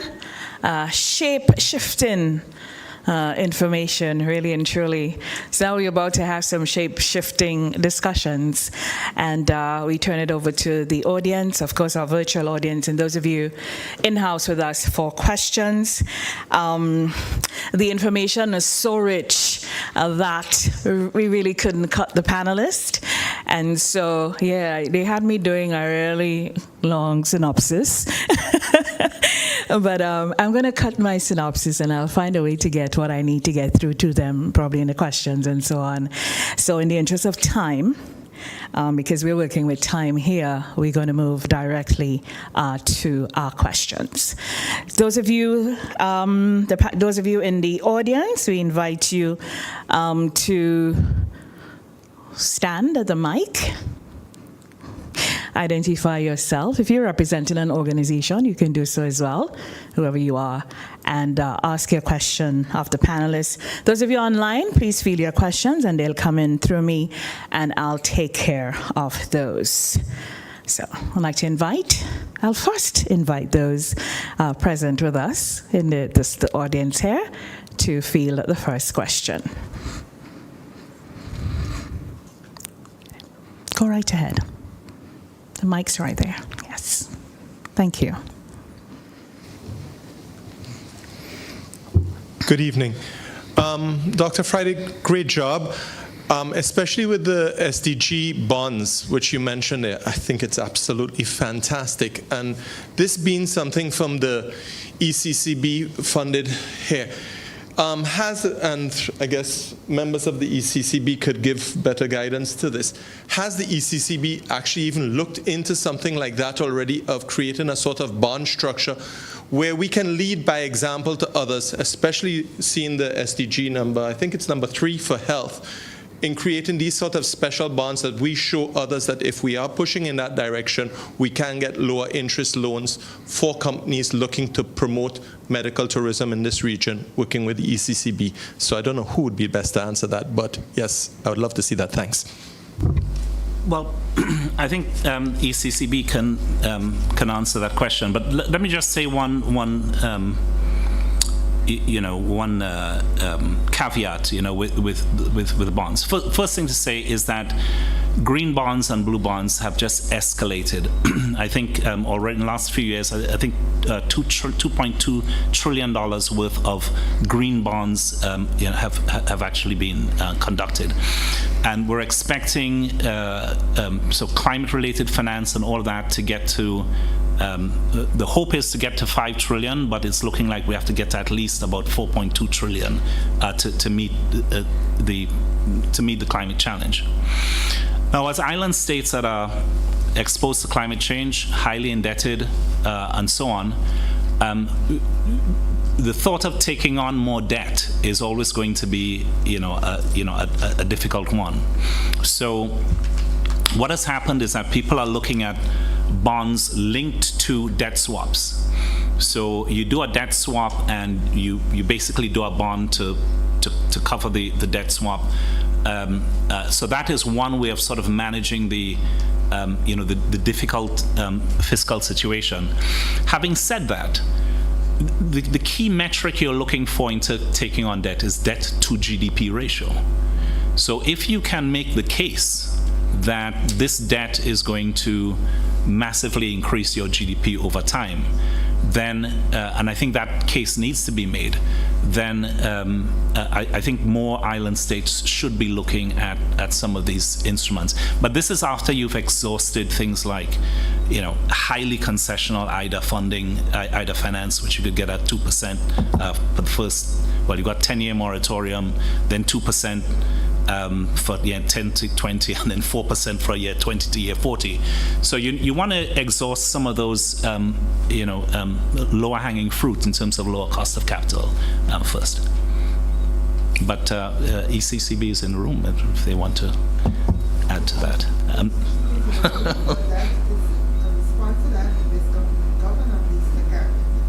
Okay. All right. I'm sure Governor Antwine is watching, and the Deputy Governor as well. All right. So we'd revert on that one. Moving along, we have a question from the virtual audience. I'll just let you know, gentlemen, panelists, that you have received very high commendations from our online audience. So very well done. So here's a question, and that goes to you, Mr. Duncan. And you can chime in as well, Dr. Friday, as you see fit. There's a YouTube question. Isn't it really about attracting the right investors willing to build medical centers in Grenada? Other islands with this sector are being operated by private companies. That is correct. I think if we look at anything that we have been massively successful at, we have not done it alone. So foreign direct investment is crucial if we are going to compete. And if we are going to ramp up quickly our involvement in medical tourism, there's no if, but, or perhaps. And that's why I made the point that once we map out how it is we are going to go forward, that we have to have a medical tourism association, and that's where the private sector get to shape and mold, what the future would look like. Government basically is to simply enable, incentivize, and regulate, but not participate to the extent that they would do a poor job. So that said, I agree with the caller. Dr. Friday? You know, I think it's a great point, and I agree with all the points made by Mr. Duncan. Just to say that, you know, if people are coming in to do, you know, medical tourism, let's say something like plastic surgery. Plastic surgery should be relatively simple and straightforward. As private sector, you don't necessarily, however, want to invest in, you know, things like an ICU. So it's important that you have some government investment, some facility, such as a teaching hospital that's very well equipped, where you have a set of services that people can fall back on.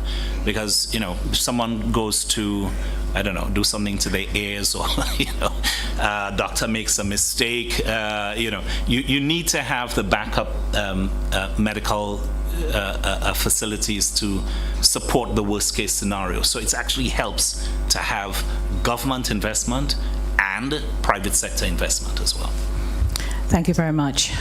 We'll field another question from our in-house audience. And that question is coming from our Minister of Finance, the Honorable Dennis Cornwall. Okay. Good evening, sir. Good evening.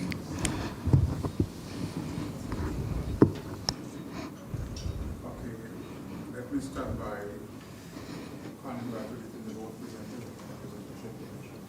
Very good.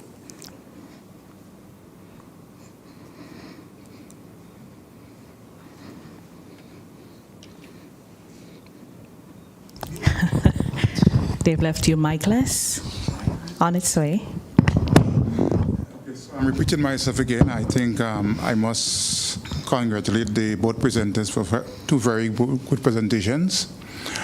The whole issue of medical tourism sounds exciting to us. And I believe that it does not only consist of building a brand new hospital for teaching purposes and other activity that we conduct in there. But I think surrounding that, one has to look at the integral situation whereby the other aspects of the infrastructure that needed to go along with it. Because currently we have a situation in the south where if you're traveling at 8 o'clock in the morning, it's congestion going down. You're coming up at 4 o'clock in the afternoon, it's congestion going on. So I believe that that teaching hospital should be also looking at twinning with it and upgrading the infrastructure throughout Grenada, Carriacou, and Petit-Martinique. That's the only way I think we can basically reach the level at which we can say, well, okay, we cater for our local medical issues as well as to offering that to our visitors to our island. I just wanted to comment on that. Thank you. Thank you so much, Minister. Minister, you're absolutely correct. I mean, that is not lost on us at all. I think Dr. Friday did a good job when he looked at the aerial shots and how the population centers are emerging. So, and that's the thing about these industries, when you begin to build them out, they actually crowd in other activities that of necessity must take place for them to succeed. So, well said. And the investment will be bigger than just a hospital, to your point. Another online question, gentlemen. How can Grenada leverage its medical university to provide the talent for medical tourism sector? Dr. Friday, that went right up your alley. No, it's a great question. I think in the last 40 years, SU provided at least 5 scholarships per year, and I think it's really 5 scholarships per semester. So, you know, it means you have, you know, 200 to 400 Grenadian medical doctors who have been trained, and not necessarily, and they're not here in Grenada, but actually practicing in the United States and elsewhere. You know, meet them all the time in our international travel. So there are a lot of Grenadian doctors, including both my sisters, in fact. And I know many Grenadian doctors would love to come home, you know, if they felt that there was an industry that they could plug into, you know, and, you know, people aren't looking to make the same set of salaries that they would have had in the U.S., but they don't necessarily want to come home and have almost no salary, either. So it needs to be a balance. And I think, to Mr. Duncan's earlier point about, if you're serving international patients, whose medical bills are being paid by insurance and so on, it allows you to have a pricing that can attract some of that talent back to Grenada. Mr. Duncan? No, I agree, Dr. Friday. I mean, we do a lot of talking on the island, and I think it's time for action. The question is, however, how do we... You see, and people don't have to return to Grenada permanently to serve. So I'm thinking, for example, you are a broker in the medical tourism business. You know the schedule of Dr. Tom Jones, when he does what types of surgery and so on, and he flies in, for those days and get the surgery done, and he flies back out. He does not have to live here permanently. I'm saying that air travel, information, communication technology allows for greater efficiency and effective delivery of service. So, for example, there are some procedures that you'll be able to, using technology, prep for before. By prep, I mean you could get all the images that you need to, situate how the surgery is going to be done and so forth. So, when the patient arrives, all that work is done, maybe even before he or she actually leaves his or her home country. So I'm just saying that to say that, to me, the possibilities are great, but we have to rethink how we approach it. And to Dr. Friday's point, you don't have to be living here permanently to be part of the equation. All right. If I could just build on that very quickly. Actually, SGU used this model, to great effect. What SGU used to do is they actually brought in the authors of the medical texts. But the authors would not come in and spend the entire semester. They would actually just come in for 2 weeks, a very short period of time, deliver the lectures, in pulmonary physiology or cardiac physiology or whatever sector, and leave. You had some who were permanent, but you had the option of having the best lecturers to actually come to Grenada for a short period of time, and something like that could also work for both international doctors and doctors who are Grenadians living abroad. Mm-hmm. How does our social, as we dovetail into how the blue, orange, and green economy, how they impact the medical tourism trust in terms of its prerequisites and prospects, the green economy, which really concentrates on improving, our well-being and social equity and so on, and significantly reducing, ecological shortages, environmental threats, pollution. To use local parlance, us.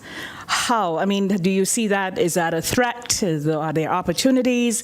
How do you think we can approach this as we explore this medical tourism thrust? Well, in many ways, the green economy is very broad. From the green economy, you're talking about everything from agriculture to renewable energy to electric vehicles. And so, if people are coming here because you have, some retirement communities, for example, they don't want to be paying the sort of rates that we pay for electricity, for example. So, being able to find ways to reuse renewable energy to reduce the amount of money that's leaving the country to pay for fossil fuels, I think is going to be very important. And the agricultural sector, there's a lot we could be doing in terms of herbal remedies. Dr. Pitt actually had in our days at IFC, actually had an entire catalog of all the bush people used to boil and what it was used for. But we need to go back. We need to look at all of that information that we have, and start to think about how this could be part and parcel of treatment related to the related to medical tourism and the healthcare sector in general. Okay, great. We get back to the online questions. Somebody mentioned, we talk a lot and there's no action. All talk, no action. Someone is asking, how do we move from talk to action? What are the critical next steps to move medical tourism forward? That is the question.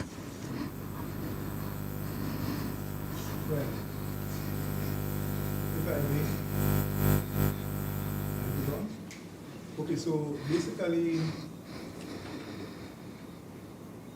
policy, right, is driven by the elected official. They make policy. Let's agree on that.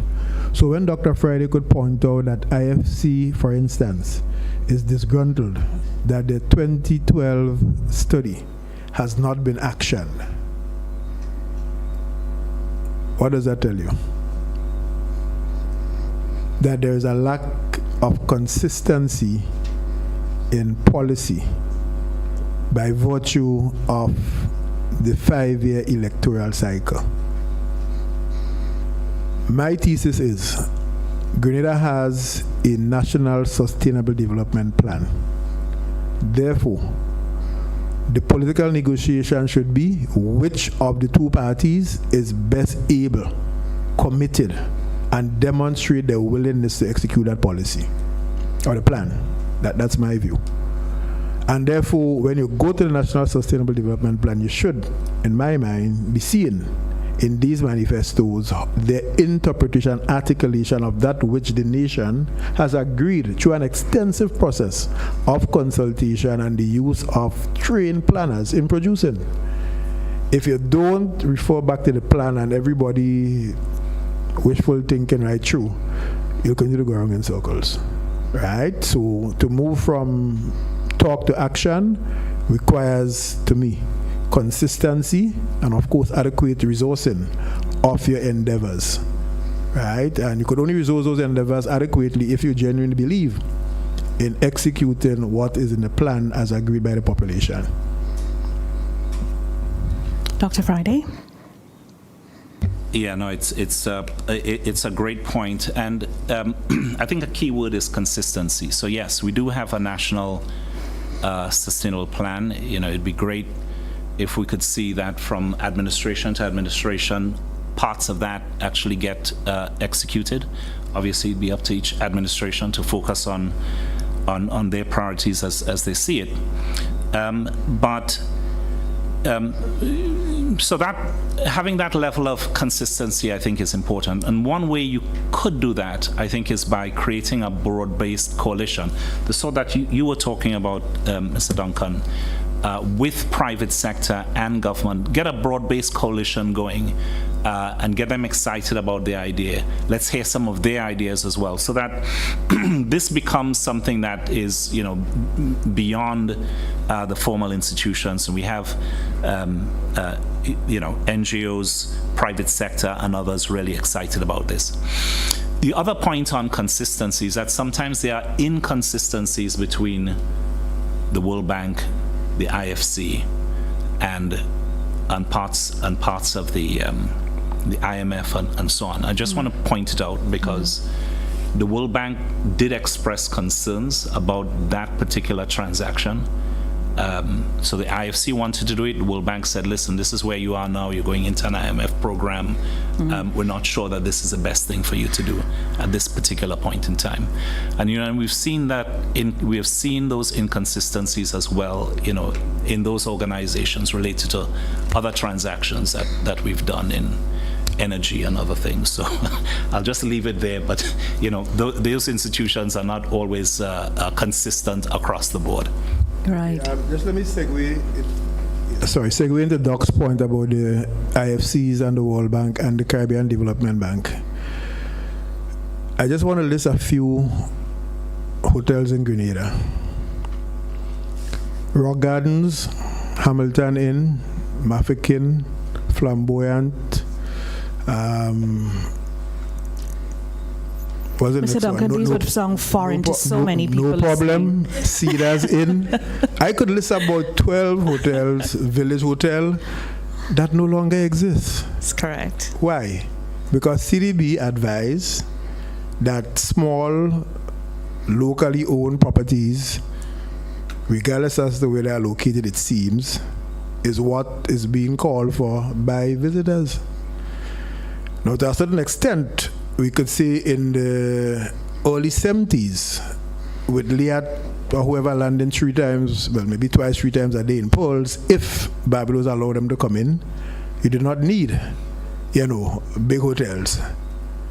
But with the advent of the international airport, there was no way that should have continued. So today we now have, larger upscale hotels and so on. So the point I'm making is that you as a country, to me, have to, as I say, believe, conceive, and plan to achieve. You need the help, yes, but must not be that they are dictating, to me, the pace, tempo, and direction of your development. Right. I mean, they have made too many errors around the world, in my view, for people who have to end up paying the price for these errors not to be in the driver's seat sufficiently. Having, of course, trained the people over the years. Why did you send them to school anyway? I like that. The temperature is building and the tempo is rising. We're getting closer. I have to keep the tempo as a moderator. We have 16 minutes to go, and we have quite a few questions here. But now we have a question from the in-house audience. We recognize Senator Roderick Sinclair. Your question, please. Thank you so much, Madam Moderator, and I want to congratulate, of course, the ECCB on this achievement for all of us in the OECS, and of course, very good presentation and well-researched, mind invigorating by our 2 distinguished panelists. I want to make a few questions into my comments. The issue of implementation, and I was very happy to hear the reference to the Sustainable Development Plan for Grenada, because this is our benchmark to take us forward, and inside of it, specify the formation of some body that the Parliament should approve, such that all the implementation inside of that plan takes place. So that is significant. A little bias as it relates to the agriculture, and that's my zone. The issue of the medicinal herbs, and of course our marijuana, which is also part of our 2035 plan. And it fits into all of this, our significance. I'm seeing the whole issue of medical tourism, not necessarily a hospital, but all the connecting parts. So whether it's for rehabilitation, this knowledge, the technology, and we look at an industry where different players within the whole private sector, both locally and overseas, can play a part. So government should be looking at how do we establish some regulatory framework to incentivize various investors. So maybe you could have, whether it's for rehab, sports rehabilitation, and all those ideas. The issue of therapy using music and art and craft, all of those. So sometime maybe in moving forward, we may need to find those sort of niche that is not necessarily broad-based, but of course still rely on the SGU, which can be partnering within that space and not necessarily look to go and build a hospital when we might have higher revenue-based monies that we can make from those sort of niche opportunities. So this is what I want to share. The issue of going and use our beaches and swimming for rehabilitation. So I think we need to look at that. How do we, and my good friend Minister Cornwall raised the point about the issue of travel and congestion. But how do we decentralize the therapy into the farms, picking fruits and relaxing in the fresh air in St. Patrick's? So I think we need to, in that conversation that will take place, we need to look at that in those spaces. So this is my sharing I wanted to contribute in this. Thank you. Thank you, gentlemen. 30 seconds, so we move to the next question. I very much agree with that. We need to be thinking about this in a very broad-based way, yes, we could be talking about a teaching hospital and the medical tourism that will go on, but I think, and I hope one of the points I made is that we need to be thinking about the health and wellness, broadly, and how that spills into agriculture, agricultural tourism, and all of those things. And it helps if we have some policies that will support it, and also perhaps if we do something with, let's say, the Grenada Development Bank, for example, so that people wanting to move into those areas. And just one other thing to say, I was so excited with the creative industry meeting that was held here. It's about saying, this is what we're doing, this is what Grenada is going to be doing, putting yourself out there and making a stamp. And I think we need to be thinking about the same thing in the healthcare space as well. So it's great that we have that headline that Grenada will be a sort of health center in the region. But to Mr. Duncan's research, if this is, when you do a word search, if this is only coming up in a few places, then we don't have it. This should be built into all of the speeches, the policies that the GDB have in terms of what they're going to be investing in. All of those things need to be joined up. And let me just make one more point. I feel privileged to be able to work in places like the Maldives, Fiji, Micronesia, Bermuda, and so on with the Waite Institute. And we advise them, we say, listen, you need to have a narrative that you can go out there with internationally. That narrative needs to make sense to private investors internationally. It needs to make sense to institutional investors. It needs to make sense to private sector and NGOs, on the ground as well. So to your point, I think having this sort of broad-based coalition, getting people excited about it, and getting that making the narrative, getting it out there, and doing something like the creative economy annual meeting. I hope it's going to happen annually. That would be a way of making sure people understand it. Thank you. Thank you. Thank you. We're waxing warm. YouTube question for you, Mr. Duncan. How could CBI drive investment in medical tourism? Okay, so CBI is an investor-driven program. By this I mean, if an investor has a project, he could take it to the CBI, it will be assessed and can be approved. I think what people are asking is why it is all the projects so far seem to have been in one sector. I cannot say why, but what I do argue is that the viability of the Mos Bishop International Airport, to me, is only being heavily secured now that we have sufficient quality rooms on the island, and still you need additional rooms. So I don't think there's any harm. However, I think we need to shift gears along the way, whereby the government of Grenada should determine the sectors in which it wishes to invite investors to participate. So if it's medical tourism, for example, if that's determined to be the area, then the types of investment or projects that you want to see there should be invited, and get investors to build out those projects which you would evaluate and look to fund. Thank you. That's the best answer I could give you. Thank you so much. Dr. Friday, straight to you. You mentioned conference tourism and building a hotel and conference area in Grand Anse. Is that an alternative or priority area over medical tourism, or do we see the both areas working together? I think this is part of the knowledge economy, the orange economy. It's about taking a broader based approach. With conferencing tourism, for example, you can have, plane loads of people coming to Grenada in the off season. And what will happen is that if you have these conferences in sectors that you have a particular interest, like, in health and wellness, for example, the more professionals you get coming to Grenada to have a conference in that sector, the more interactions they're going to have with Grenadians. There's a chance that some will stay and invest. So, identifying a few key sectors, be it medicine and healthcare, be it the creative economy, green economy, blue economy, identifying a few of those things and saying, listen, we're going to be making a push in these areas to bring people in Grenada to discuss some of these things, so that Grenada actually helps to set the agenda.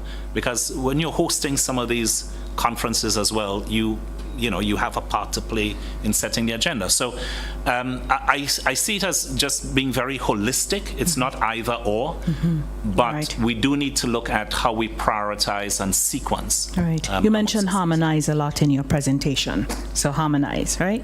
That's a good word to use. Right. Getting to Grenada from the region is expensive and may be prohibitive to accessing the medical tourism services. How will that be addressed? Sir Duncan? Distracted, pardon me, can you repeat? The question is, getting to Grenada from the region is expensive, and it may be prohibitive to accessing the medical tourism services. How will that be addressed? Okay, I think the Prime Minister of Grenada, Honorable Deacon Mitchell, is on record as saying that he is committed to solving the regional, inter-regional air travel. I think that commitment has been demonstrated already in the support given for, I think it's Inter-Caribbean. And I believe that once enough of the OECS leaders get on board, regional travel will, I wouldn't say return to the good old days, but will eventually be resolved. Very costly, in my view, but I see no other way but collective, engagement among all the leaders to get the problem resolved. Right. As we have you up in your presentation, in the prerequisites, you mentioned certification and accreditation, and also the will of the government and so on. What do you think in terms of priority for us addressing and getting to the point of the prerequisite and action on medical tourism? How do we position those?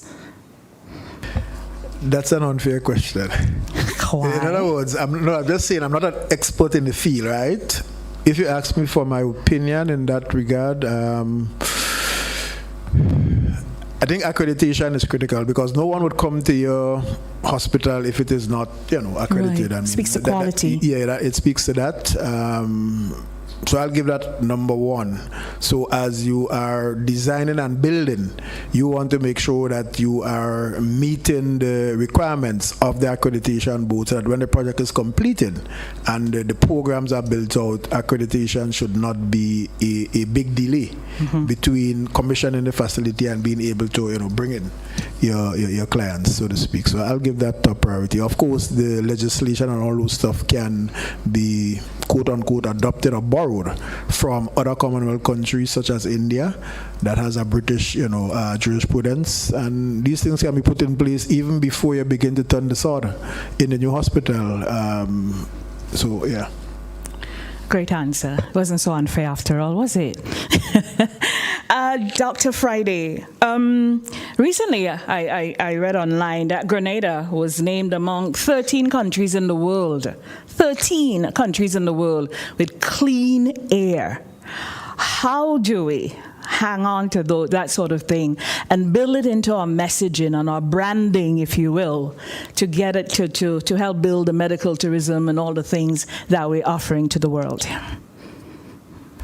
I'm so glad you mentioned that because actually did a white paper for this for this lecture series, and we picked up on that point on the on this positioning for Grenada.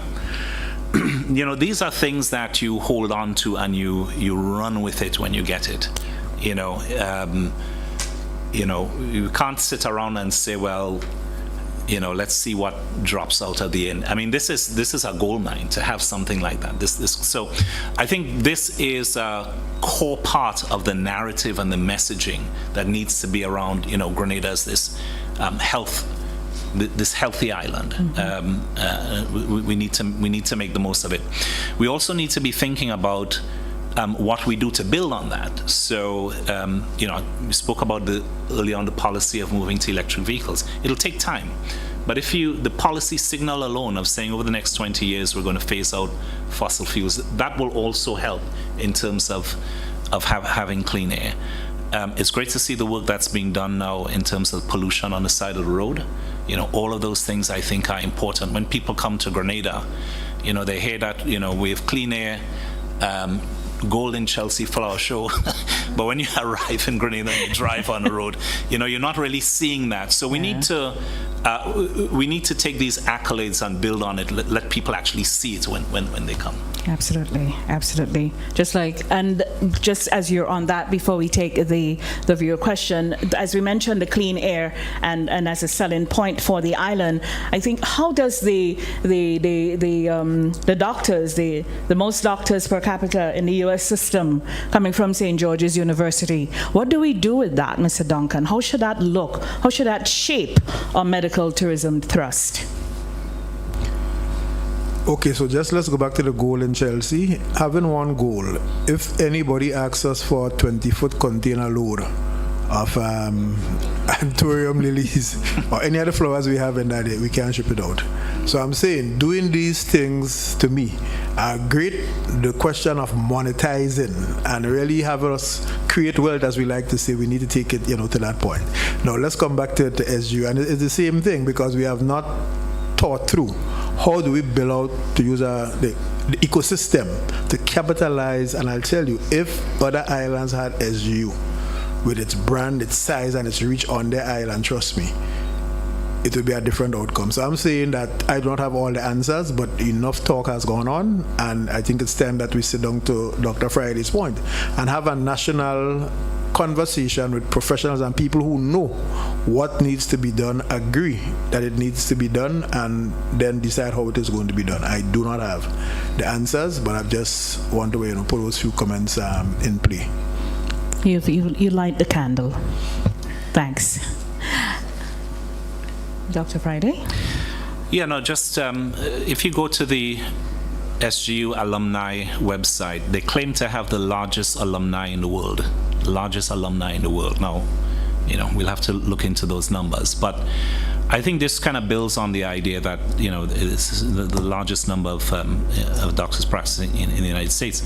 That alumni organization is a great starting point for finding doctors who would want to come back and serve, even if it's for a short period of time. Having been there myself, one of my medical school colleagues contacted me and said, she'd like to come down to Grenada and do something. So you have that happening. We can tap into that large alumni association to help build out this idea and to have a roster of experts who are willing to come in. So when you go to the banks to say, listen, here's what we want to do, you could say, listen, for our cardiology department, here are some of the names we're going to have. Here's some of the names we're going to have for nephrology and so on. Right. Thank you, Dr. Friday. Yes. We have an audience question. Yes. Good evening, sir. Yes, good evening. Thanks for holding for us. That's fine. I have listened attentively, and I will not go through again the goodness and the depth of the presentations. It seems to me, though, that we have identified what we would like to do, and we've gone on to dealing with some of the pros and cons. But in terms of sequencing, I would like us to take our mind back to the point where I think it was Mr. Duncan who suggested, and he used the concept of consistency. Mm-hmm. I would like us to consider, how do we get to deal with the first stage of that process and to insulate it from changes in the political directorate. Mm-hmm. I would like to know how we would do that, because that seems to me to be the bigger problem outside of our just dealing with some of the pros and cons, the goods and the bads and so on. So I would like us to focus on that, because that to me is the first stage in the sequence. Right. Thanks. How do we address the fork in the road? Well, I mean, big question. I think, as I said before, if it is situated in a National Sustainable Development Plan, right, which is the output of massive widespread consultation across sectors and political parties, then Grenada agrees that this is the plan to take us to the future. The parties contest for who is better able to do the job at any one point in time, and that's fine. In terms of the specific intervention, I believe that you have to to your point, institutionalize it. So if you have a medical tourism commission, which is enshrined in law, you have a board of directors, you have, trained staff, you get consultancy from the World Bank, from friendly governments and so on, and you begin to hammer away at building this thing out. That's my view. In fact, you're going to identify down the stream how many of what types of people you have to send and train. So kids are going off to university knowing that they'll be working as a broker, as a webmaster, whatever, because there are endless spin-off and activities in the ecosystem for medical tourism. People could go and study tour to India and those kind of places to learn. But that is if you, first of all, believe, then you conceive, and you plan to achieve. Yeah. Thank you so much. Dr. Decima Williams, the President of the Senate, she's at the mic. Just so you know, those of you viewing and listening from over the Caribbean, this is a woman of great vintage in the fight for the preservation of the climate. Thank you. May I clarify that I'm speaking in my own personal capacity? But of course you are. But we just had to let them know who you were. Thank you. Good afternoon and congratulations to ECCB and to the presenters. I think it's really an exciting event. I'm sorry there isn't a woman on the panel to add that gender balance. There is a moderator, yes, who's giving good leadership to it, but I think we want the intellectual contribution of some of the thinking women as well. I agree so much with the panelists that the global economic and developmental model is rapidly changing, and we are now moving away from our silos. So it's not just the orange economy or agriculture or blue, but in fact, in the SDG plan in Grenada and worldwide, we see the convergence of many of these various sectors, some old and some new. And I'm really excited that we here in Grenada are taking that on board.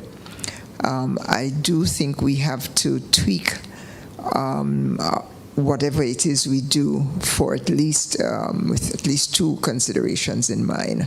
One is equity, and the other one is sort of ramping up safeguards. So on the equity point, I think we could think in terms of not letting sectors or segments of the society fall off. The rural sector is being rapidly depopulated. Even school children are coming to school down here now. But in addition to depopulation, it is also being, the economy is falling off dramatically in some of the rural sectors. So that safeguard needs to be managed. I think also in the particular case of medical tourism, it's not talked about, but there are small countries or weak economies where poverty is so rampant that medical tourism has been taking brutal advantage of that. I could think of Haiti, where people are encouraged to sell blood, or other societies where people are, kidnapped and their organs removed for wealthier clients who come. So I think some of those safeguards need to be known and sort of talked about at the policy level. As regards equity, I think we in Grenada, I don't have the figure in front of me, and again, I'm speaking in my personal capacity, but I know that as our wealth has really gone up in this country. The middle class is really in formation in a way that it wasn't 20, 40 years ago. But so have also the inequalities in the society. We have really widening inequality with increasing economic activity. And so I wonder if the speakers would now or later think about adding those two concerns to your conversation. Safeguards, even in terms of wealth creation and not just jobs, and equity in terms of the rising inequality in our societies. Thank you. Thank you so much. Gentlemen? Well, I'll dive into it, and let me thank Dr. Williams for those very important comments. And I think the first thing to say is that urbanization is just one of those tragedies, I think, of our modern era. As of a few years ago, I think more than 50% of the global population actually now live in an urban area. So in Grenada, it's something we have to be mindful of, we have to prepare for. And I think you could see from, probably just after the revolution, people started coming down to St. George's, and you have, there's a housing problem, in St. George's that's been created. And so that, I think, is one of the areas where, from a policy intervention point of view, how you receive, how you deal with that, I think, is going to be important. The second thing to say is that in each of the parishes, there are comparative advantages which need to be built upon. Mm-hmm. St. Andrews, we have the we have the agricultural center there. There's more than one agricultural center actually in St. Andrews. So can we look at St. Andrews as the agricultural capital and have a school for agri-technology and take it to the next level, not just have a school and train people and do capacity building, but actually have financing that can help people to set up companies and so on. In Guelph, we've been talking about Guelph as a fishing center for a long time, but what has happened over time is more and more of the fishing boats, particularly the longliners, are basically locating in St. George's now and in the south. So there are things that can be done to bring fisheries back to Guelph, for example, or elsewhere, on the cove that need to be looked at. St. David's is, with all the beaches, and so excellent for retirement communities, for boutique tourism and so on. So we can have a plan, I think, for each parish to look at, what are they good at? In Carriacou, you have the boat building, but that's something we're almost allowing it to die. So you need to have policies that look at some of these comparative advantages, says, yes, we can make an industry out of this in this particular location, and invest to help make that happen. But very, very good points, and thanks for raising them. Thank you, Dr. Friday. Mr. Duncan, you want to address the equity question? No, I'm a believer in giving people a fair chance. And anything that we do, the policies that we put in place must ensure that people have, a fair shot at whatever opportunities there are. They must not be discriminated against based on, gender or, in our instance, political allegiance or perceived political allegiance, and let people, rise to their potential and help build Grenada. So that will be my take on any industry that we seek to build out. The question of the drift to the south, it's natural and obvious. Once you build international airport, you build a frequent industrial estate, and hotels started going up. These centers have to be populated because the workers have to come to work. You had no choice. The question is, you had with that simultaneously the collapse of the agricultural sector, and precious little has been done to transfer, as it were, resources from tourism and industrial development to buttress agriculture. If you can reverse that, then there will be, to me, a stymieing of the drift. And then there's a question of development. So now that you have Six Senses and Range and Intercontinental, two big hotels drifting into St. David's, you would likely see fewer and fewer people leaving. Well, you'll see people leaving St. George's and going to find work in St. David's. I think that is going to be a reverse flow. If and when the project in Sauterre succeeds, then you'll also have that. So I think that there's a rebalancing of development on the island, and that augurs well, I would say, in the next 10-15 years for curbing the drift that we have seen, since, let's say, 83 to now. Right. We have drifted over time because the conversation has been so riveting. We now gone past close-off time by 14 minutes, but I'll just take one more question from online before I allow you gentlemen for your closing. And that is, the absence of physical planning presents a threat to economic transformation by unplanned internal migration. The Montrouge Ridge is now being penetrated by the expansion of slums. Does the panel appreciate this threat, and what immediate steps can or should be taken to arrest this development? I'll jump on that one actually first, because it's something that I've noticed as well, and I think it's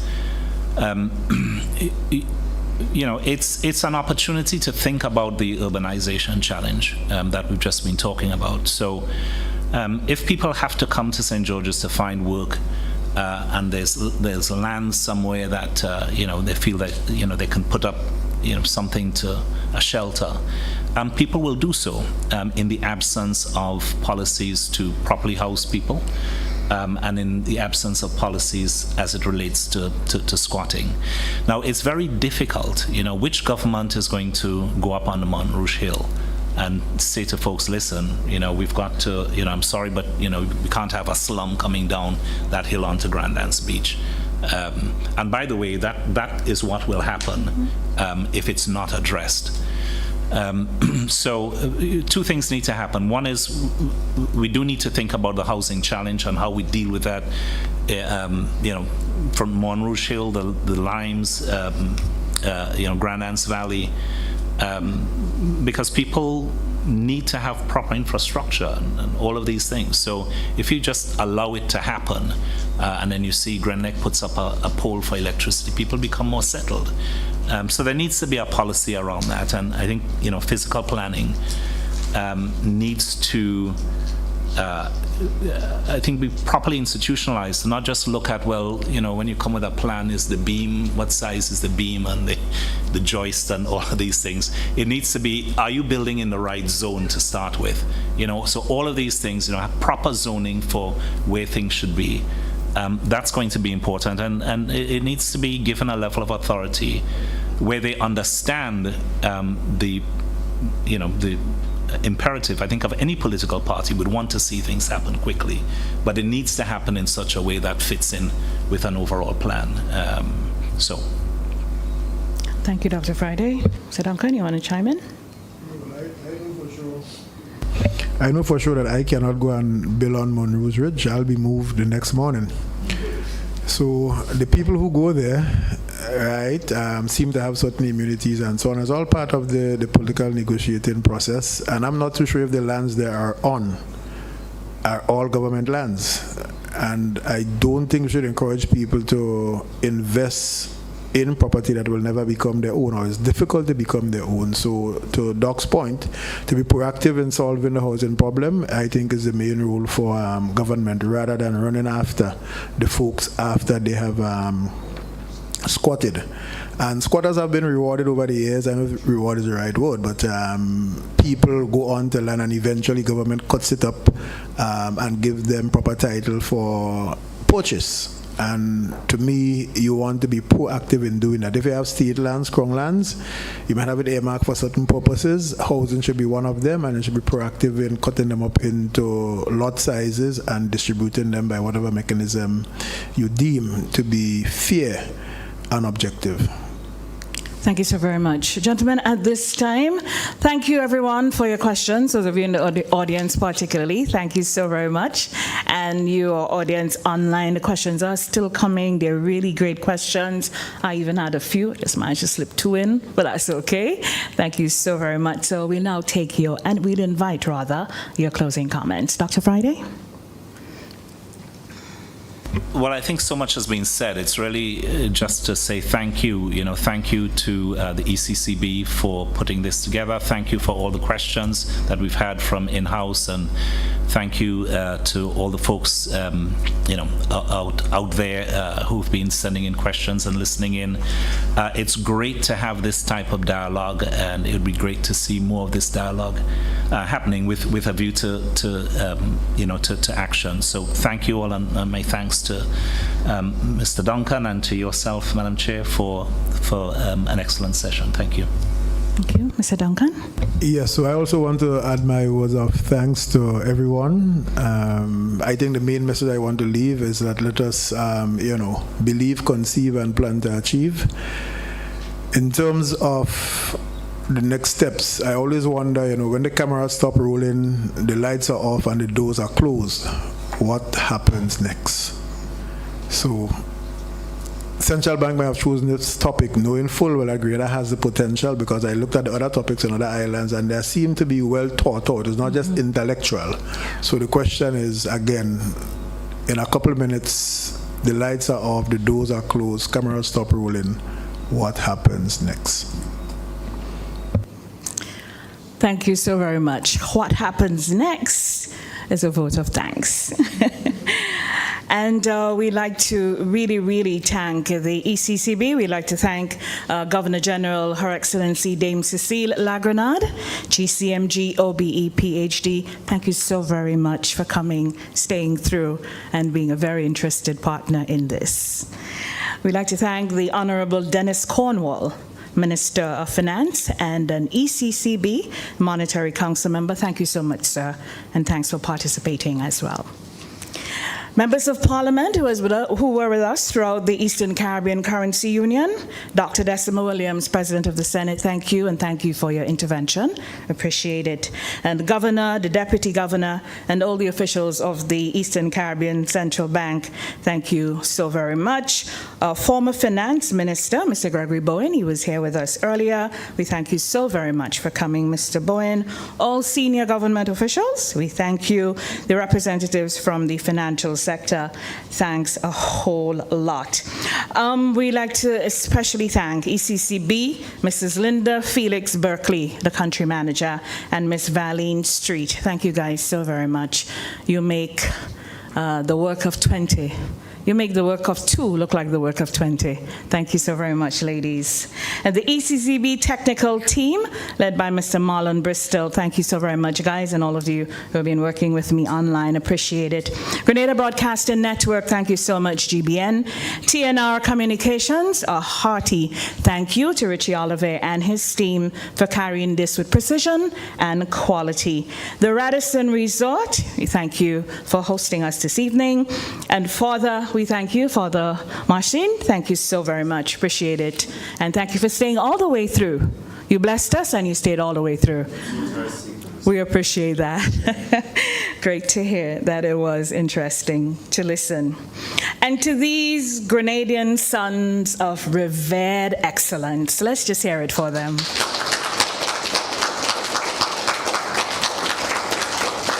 Mr. Richard W. Duncan, OBE, and Dr. Angus Friday, our deepest gratitude and eternal thanks for your sterling contributions. We really appreciate it. And Dr. Friday, he posited this, going to leave you with this.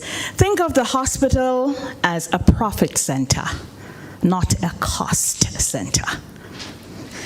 And Richard Duncan advanced, we can do it if we believe, conceive, and plan to achieve.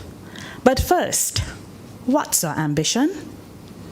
That is a question I leave you with to ponder, and the answer may spark the requisite action.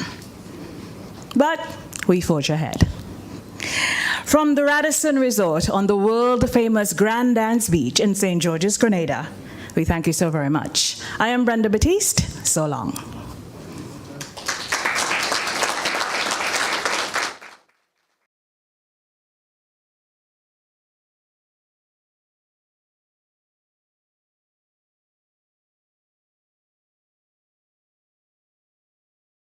When a loved